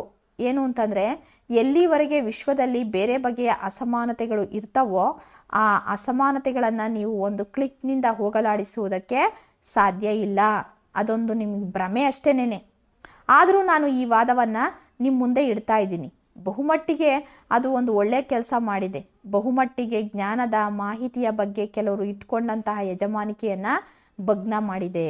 ಕೆಲವರು ಏನು ಮಾಡ್ತಾರೆ, ಯಜಮಾನಿಕೆ ಇಟ್ಕೊಂಡ್ಬಿಟ್ಟಿರ್ತಾರೆ. ಅಂದರೆ ನಾನು ಹೇಳಿದ್ದೇನೇ ಸರಿ, ನಾನು ಕೊಟ್ಟಿರೋ ಜ್ಞಾನನೇ ಸರಿಯಾದದ್ದು ಅಂತ ಇಟ್ಕೊಂಡ್ಬಿಟ್ಟಿರ್ತಾರೆ. ಆದರೆ ಎಷ್ಟೊಂದು ವಿಚಾರಗಳು ತಪ್ಪಾಗಿರ್ತವೆ.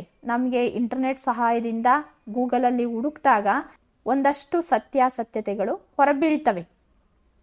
ನೋಡಿ, ಯಾರು ಈ ರೀತಿ ಯಜಮಾನಿಕೆಯನ್ನು ಇಟ್ಕೊಂಡಿದ್ರೋ ಅಂಥವ್ರನ್ನೆಲ್ಲನೂ ಇದು ಭಗ್ನ ಮಾಡಿದೆ. ಅಂತ ಅಂದರೆ ನಾವೇ ಅಂತ ಮೆರಿತಾ ಇದ್ರಲ್ವಾ, ಅದನ್ನೆಲ್ಲ ತಪ್ಪು ಅಂತ ಹೇಳೋ ಕಾಲ ಬಂದಿದೆ. ಮೊದಲೆಲ್ಲನೂ ಯಾರೇನು ಹೇಳ್ತಾರೋ ಅದಕ್ಕೆ ಸರಿ ಅಂತ ಅಂತಿದ್ವಿ. ಯಾಕಂದರೆ ನಮಗೆ ಬೇರೆ ಮಾಹಿತಿಗಳು ಇನ್ನೆಲ್ಲೂ ಸಿಗ್ತಾ ಇರಲಿಲ್ಲ. ಆದರೆ ಈಗ ಆಗಲ್ಲ. ಕಂಪ್ಯೂಟರ್ ಪರದೆ ಮೇಲೆ ನೀವು ಯಾವ ವಿಚಾರದ ಬಗ್ಗೆ ಬೇಕಾದ್ರೂ ಹುಡುಕಾಟವನ್ನು ನಡೆಸ್ಬೋದು.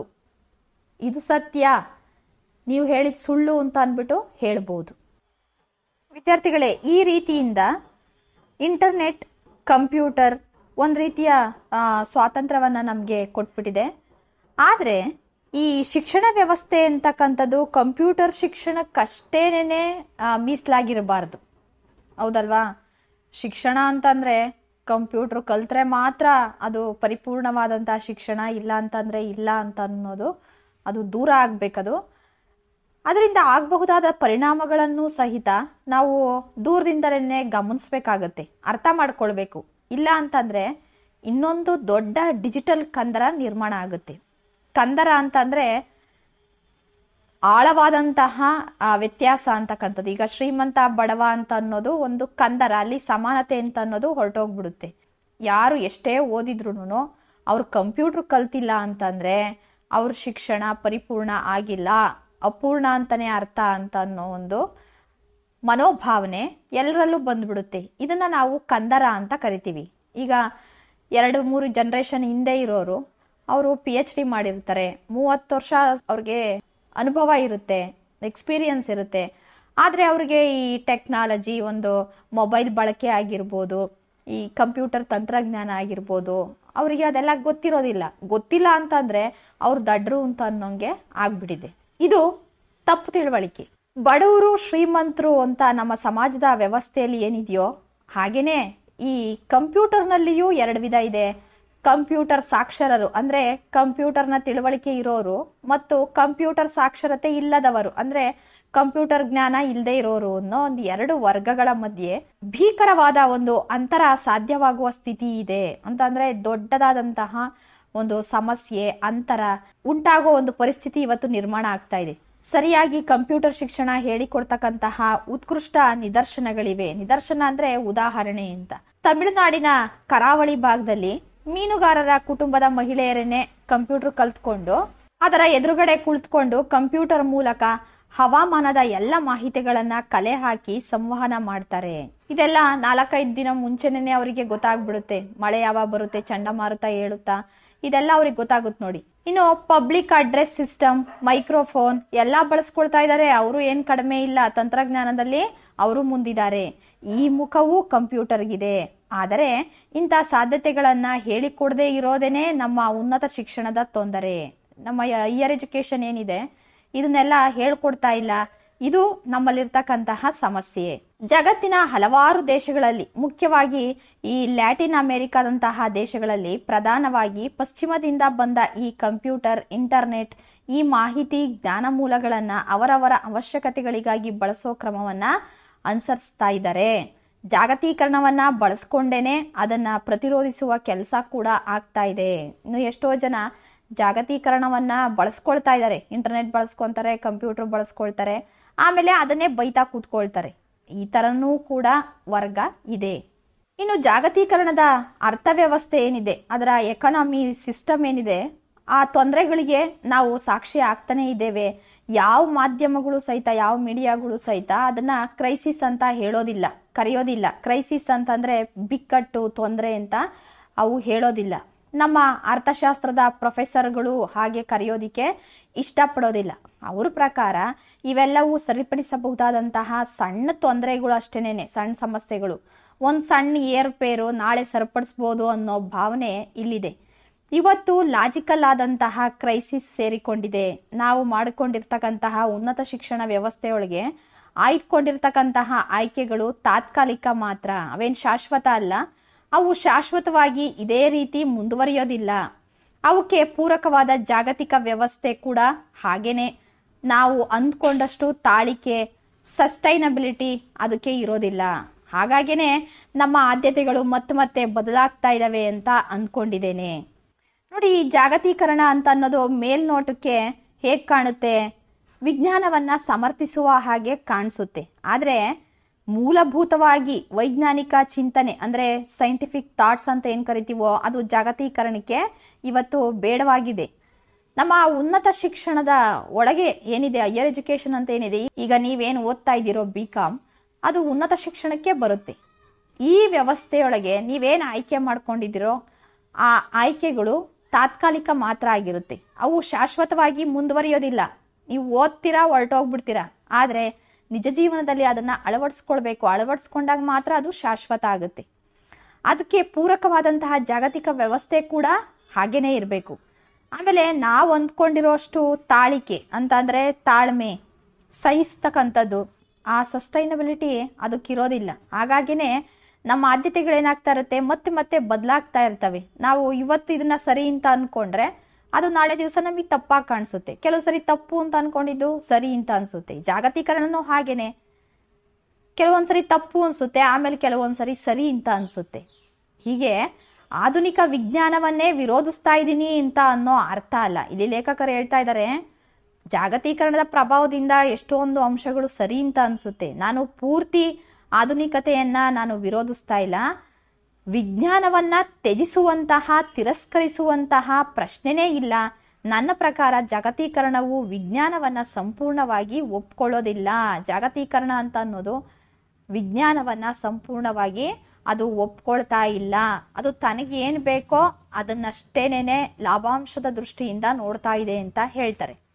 ಕೊನೆಯಲ್ಲಿ ವಿದ್ಯಾರ್ಥಿಗಳೇ, ಲೇಖಕರು ಹೇಳ್ತಾರೆ, ನಾನು ಹೇಳೋದಿಷ್ಟೇನೆ, ಜಾಗತೀಕರಣ ಮೇಲ್ನೋಟಕ್ಕೆ ವಿಜ್ಞಾನವನ್ನ ಸಮರ್ಥಿಸುವ ಹಾಗೆ ಮಾತಾಡುತ್ತೆ ಹೊರತು ಮೂಲಭೂತವಾದಂತಹ ವೈಜ್ಞಾನಿಕ ಚಿಂತನೆ ಅಂತಂದ್ರೆ ಸೈಂಟಿಫಿಕ್ ಥಾಟ್ಸ್ ಅಂತ ಅನ್ನೋದು ಜಾಗತೀಕರಣಕ್ಕೆ ಬೇಡವಾಗಿದೆ.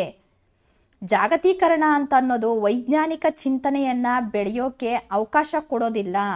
ಜಾಗತೀಕರಣ ಅಂತಕ್ಕಂಥದ್ದು ಸೈಂಟಿಫಿಕ್ ಆಗಿ ಥಿಂಕ್ ಮಾಡೋದಿಕ್ಕೆ ನಿಮ್ಮನ್ನ ಬಿಡೋದಿಲ್ಲ. ಯಾಕೆ ಅಂತಂದ್ರೆ, ಯಾರು ವೈಜ್ಞಾನಿಕವಾಗಿ ಚಿಂತನೆ ಮಾಡ್ತಾನೋ ಅವನಿಗೆ ಅರ್ಥವ್ಯವಸ್ಥೆ ಕುಸಿತಾ ಇರೋದು ಅರ್ಥ ಆಗ್ಬಿಡುತ್ತೆ, ಎಲ್ಲನೂ ಗೊತ್ತಾಗ್ಬಿಡುತ್ತೆ. ಈಗ ಉದಾಹರಣೆ, ನಾವು ಎಳ್ನೀರನ್ನ ತಗೊಂಡು ಕುಡಿದ್ರೆ ಇಲ್ಲಿನ ರೈತರಿಗೆ ಆ ಹಣ ಬರುತ್ತೆ, ನಮ್ಮ ಹಣ ಎಲ್ಲೂ ಹೊರಗಡೆ ಹೋಗೋದಿಲ್ಲ, ಇಲ್ಲೇ ಉಳಿಯುತ್ತೆ, ನಮ್ಮ ಅರ್ಥವ್ಯವಸ್ಥೆ ಕುಸಿಯೋದಿಲ್ಲ, ನಮ್ಮ ಎಕಾನಮಿ ಅಂತ ಅನ್ನೋದು ಹಾಳಾಗೋದಿಲ್ಲ. ಅದಕ್ಕೆ ಬದಲಾಗಿ ನಮಗೆ ಬಾಯಾರಿಕೆ ಆಯಿತು ಅಂತ ಅಂದ್ಬಿಟ್ಟು ನಾವು ಎಳ್ನೀರು ಬಿಟ್ಟು ಕೊಕಾ ಕೋಲಾನೋ ಪೆಪ್ಸಿನೋ ಕುಡಿದ್ವಿ ಅಂತಂದರೆ ಆ ವಸ್ತು ಯಾವ ದೇಶಕ್ಕೆ ಸೇರಿರುತ್ತೋ ಆ ದೇಶದ ಕಂಪ್ನಿಗೆ ನಮ್ಮ ಹಣ ಏನಾಗುತ್ತೆ, ಡಾಲರ್ ಆಗಿ ಪರಿವರ್ತನೆ ಆಗಿ ಅಥವಾ ಆ ದೇಶದ ಕರೆನ್ಸಿ ಏನಿರುತ್ತೋ ಅದಕ್ಕೆ ಪರಿವರ್ತನೆ ಆಗಿ ಇಲ್ಲಿನ ಹಣ ಅಲ್ಲಿಗೆ ಹೊರಟೋಗ್ಬಿಡುತ್ತೆ. ಈಗ ನೀವೇ ಹೇಳಿ, ವೈಜ್ಞಾನಿಕವಾಗಿ ಚಿಂತನೆ ಮಾಡೋನಿಗೆ ಇದೆಲ್ಲ ಅರ್ಥ ಆಗುತ್ತೆ. ಆದರೆ ಜಾಗತೀಕರಣ ಆ ರೀತಿ ಚಿಂತೆ ಮಾಡೋದಕ್ಕೆ ಅವನ್ನ ಬಿಡೋದಿಲ್ಲ. ಯಾಕೆ ಅಂತಂದರೆ ಒಂದು ಎಳ್ನೀರು 40 ರೂಪಾಯಿ, 45 ರೂಪಾಯಿ. ಅದೇ ನಿಮಗೆ ಪೆಪ್ಸಿ ಕೋಲಾ ಆದರೆ 20 ರೂಪಾಯಿಗೆಲ್ಲ ಸಿಕ್ಬಿಡುತ್ತೆ. ನಾವು ಅರ್ಧ ದುಡ್ಡು ನಮಗೆ ಉಳಿತಾಯ ಆಗೋಯ್ತು ಅಂತ ಯೋಚನೆ ಮಾಡ್ತೀವಿಯೇ ಹೊರತು ನಮ್ಮ ದೇಶದ ಸ್ಥಿತಿ ಎಲ್ಲಿಗೆ ಹೋಗುತ್ತೆ ಅಂತ ಅನ್ನೋದನ್ನು ನಾವು ಯೋಚನೆ ಮಾಡೋದಿಲ್ಲ. ಯಾವ ವೈಜ್ಞಾನಿಕತೆಯನ್ನ, ಯಾವ ವಿಜ್ಞಾನವನ್ನ ಜಾಗತೀಕರಣ ಒಪ್ಪೋದಿಲ್ವೋ ಆ ವೈಜ್ಞಾನಿಕತೆಯನ್ನ ನಮ್ಮ ಶಿಕ್ಷಣ ಬೆಂಬಲಿಸಬೇಕು. ನಮ್ಮ ಶಿಕ್ಷಣ ಏನು ಮಾಡಬೇಕು, ಒಪ್ಪಬೇಕು. ಜಾಗತೀಕರಣ ವಿಜ್ಞಾನ ಒಪ್ಪಲ್ವಾ, ಆ ವಿಜ್ಞಾನವನ್ನ ನಮ್ಮ ಶಿಕ್ಷಣ ಒಪ್ಕೋಬೇಕು. ನಿಜವಾದ ವೈಜ್ಞಾನಿಕ ದೃಷ್ಟಿ ನಮ್ಮ ಉನ್ನತ ಶಿಕ್ಷಣದಲ್ಲಿ ಬರೋದಕ್ಕೆ ಸಾಧ್ಯ ಆಯಿತು ಅಂತಂದರೆ, ಆ ಮೂಲಕ ಉನ್ನತ ಶಿಕ್ಷಣವನ್ನ ಗಟ್ಟಿಗೊಳಿಸೋದು ಸಾಧ್ಯವಾದರೆ ಇಂತಹ ಸವಾಲುಗಳನ್ನು ನಾವು ಸರಿಯಾಗಿ ಎದುರಿಸೋದಿಕ್ಕೆ ಸಾಧ್ಯ ಆಗುತ್ತೆ. ನಮ್ಮ ಉನ್ನತ ಶಿಕ್ಷಣ ಜಾಗತೀಕರಣದ ಪರವಾಗಿ ನಿಂತ್ಕೊಂಡ್ಬಿಟ್ರೆ ಆವಾಗ ಉನ್ನತ ಶಿಕ್ಷಣ ಗಟ್ಟಿಯಾಗೋದಿಕ್ಕೆ ಸಾಧ್ಯ ಆಗೋದಿಲ್ಲ. ಇಂತಹ ಸಮಸ್ಯೆಗಳು ನಮ್ಮನ್ನ ನುಂಗಾಕ್ಬಿಡ್ತವೆ, ನಮ್ಮನ್ನ ಮುಗಿಸ್ಬಿಡ್ತವೆ. ನಮಗೆ ಬೇರೆ ಪರಿಹಾರನೇ ಇಲ್ಲ ಅನ್ನೋ ನಿರಾಶೆ ಇಟ್ಕೊಳ್ಳೋ ಅವಶ್ಯಕತೆ ಇಲ್ಲ.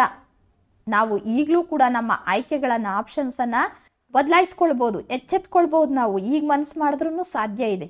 ಈಗಲೂ ಕೂಡ ನಮ್ಮ ಉನ್ನತ ಶಿಕ್ಷಣದ ಆದ್ಯತೆಗಳನ್ನು ಬದಲಾಯಿಸೋದಿಕ್ಕೆ ಸಾಧ್ಯವಿದೆ.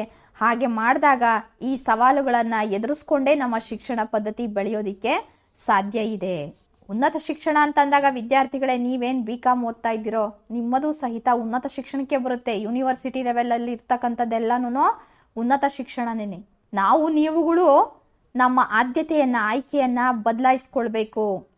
ಈಗ ಎಲ್ಲರೂ ಹೇಳ್ತಾರೆ CS ತಗೋಬೇಕು, ಕಂಪ್ಯೂಟರ್ ಸೈನ್ಸ್ ತಗೊಂಡ್ಬಿಟ್ರೆ ಎಲ್ಲಿ ಬೇಕಾದ್ರೂ ನಾವು ಉದ್ಯೋಗ ಪಡಿಬೋದು ಅಂತ. ನೋಡಿ, ಅದನ್ನು ಹುಟ್ಟಾಕಿರೋದು ಯಾವುದು? ಜಾಗತೀಕರಣ. ಯಾಕೆ ಅಂದರೆ ಇವತ್ತು ಜಗತ್ತು ವೇಗ ವೇಗ ವೇಗ ಸ್ಪೀಡ್ ಅಂತ ಎಲ್ಲರೂ ಬಾಯಲ್ಲೂ ಅದೇ ಮಾತೇ ಬರ್ತಾ ಇದೆ. ಆ ವೇಗಕ್ಕೆ ನಾವು ಇರಬೇಕು ಅಂತಂದರೆ ನಮಗೆ ಕಂಪ್ಯೂಟರ್ ಶಿಕ್ಷಣದ ಅವಶ್ಯಕತೆ ಇದೆ ಅಂತ ಹೇಳ್ತಾರೆ. ಯಾಕೆಂದರೆ 100 ಜನ ಹಲವು ದಿನಗಳು ಮಾಡೋ ಕೆಲಸವನ್ನು ಒಂದು ಕಂಪ್ಯೂಟರು 1 ಗಂಟೆಯಲ್ಲಿ ಮಾಡಿ ಮುಗಿಸುತ್ತೆ. ಹಾಗಾಗಿ ಕಂಪ್ಯೂಟರ್ ಶಿಕ್ಷಣ ಅಂತ ಅನ್ನೋದು ಸರ್ವಶ್ರೇಷ್ಠ ಶಿಕ್ಷಣ ಅಂತ ಅನ್ನೋ ಥರ ಆಗೋಗ್ಬಿಟ್ಟಿದೆ. ನಮ್ಮ ದೇಶೀಯ ಶಿಕ್ಷಣವನ್ನು ನಾವು ಅಭಿವೃದ್ಧಿಪಡಿಸಬೇಕು. ಇಲ್ಲಿನ ಕುಲಕಸುಬುಗಳು ಏನಿದೆ, ವೃತ್ತಿ ಕೌಶಲಗಳೇನಿದೆ, ಕರಕುಶಲತೆ ಏನಿದೆ, ಇದನ್ನು ನಾವು ಯಾವತ್ತೂ ನಾಶ ಆಗದೆ ಇರೋ ಥರ ಕಾಪಾಡ್ಕೊಂಡು ಹೋಗ್ಬೇಕಾಗಿದೆ. ಬರೀ ಓದಿದ್ರೆ ಮಾತ್ರ ಆತ ವಿದ್ಯಾವಂತ ಅಲ್ಲ, ಆತನಲ್ಲಿ ಒಳ್ಳೆ ಕುಶಲತೆ ಇದೆ, ಕೌಶಲ್ಯ ಇದೆ ಅಂತ ಅಂದರೆ ಆತನೂ ಸಹಿತ ಒಬ್ಬ ಶಿಕ್ಷಣವಂತನಿಗೆ ಸಮಾನನಾಗಿದ್ದಾನೆ ಅಂತಲೇ ಅರ್ಥ. ಅವನು ಒಬ್ಬ ಸುಶಿಕ್ಷಿತ ಅಂತ ನಾವು ನೋಡಬೇಕು. ಓದು ಬರಹ ಗೊತ್ತಿಲ್ಲ ಅಂತಂದರೆ ಅವನು ದಡ್ಡ ಅಂತಾರಲ್ಲ ಅರ್ಥ. ಆತನಿಗೆ ಗೊತ್ತಿರೋ ಎಷ್ಟೋ ಕೌಶಲ್ಯಗಳು, ಕುಶಲತೆಗಳು ನಮಗೆ ಗೊತ್ತಿರೋದಿಲ್ಲ. ಹಂಗೆ ನೋಡೋದಾದರೆ ನಾವು ದಡ್ಡರಾಗ್ತೀವಿ. ಅವರವ್ರದೇ ಆದಂತಹ ಪ್ರತಿಭೆಗಳು, ವೃತ್ತಿಪರ ಕೌಶಲ್ಯಗಳು ಅವರಿಗಿದ್ದೇ ಇರ್ತವೆ. ಅದನ್ನು ನಾವು ಗೌರವಿಸಬೇಕು. ಅದನ್ನೇ ನಾವು ದೇಶಿ ಶಿಕ್ಷಣ ಅಂತ ಹೇಳೋದು. ನಮ್ಮ ಶಿಕ್ಷಣ ಪದ್ಧತಿಯನ್ನು ನಾವು ಗಟ್ಟಿಗೊಳಿಸಬೇಕು ಅನ್ನೋ ಒಂದು ಸದುದ್ದೇಶವನ್ನು ಇಟ್ಕೊಂಡು ಲೇಖಕರು ಇಲ್ಲಿ ಒಳ್ಳೆಯ ಚಿಂತನೆಯನ್ನು ಮಾಡಿದ್ದಾರೆ. ವಿದ್ಯಾರ್ಥಿಗಳು ನೀವೆಲ್ಲರೂ ಸಹಿತ ಇದರ ಬಗ್ಗೆ ಹೆಚ್ಚಿನ ಆಲೋಚನೆಯನ್ನು ಮಾಡಿ ಜಾಗತೀಕರಣ ನಮಗೆ ಯಾವುದು ಬೇಕು, ಯಾವುದು ಬೇಡ, ಎಷ್ಟು ಬೇಕು, ಎಷ್ಟನ್ನು ಅಳವಡಿಸ್ಕೊಳ್ಬೇಕು ಅನ್ನೋದ್ರ ಬಗ್ಗೆ ಚಿಂತನೆಯನ್ನು ಮಾಡಬೇಕಾಗಿದೆ. ಇಷ್ಟು ಹೇಳ್ತಾ ಈ ಅಧ್ಯಾಯವನ್ನು ಮುಗಿಸ್ತಾ ಇದ್ದೀನಿ. ಧನ್ಯವಾದಗಳು.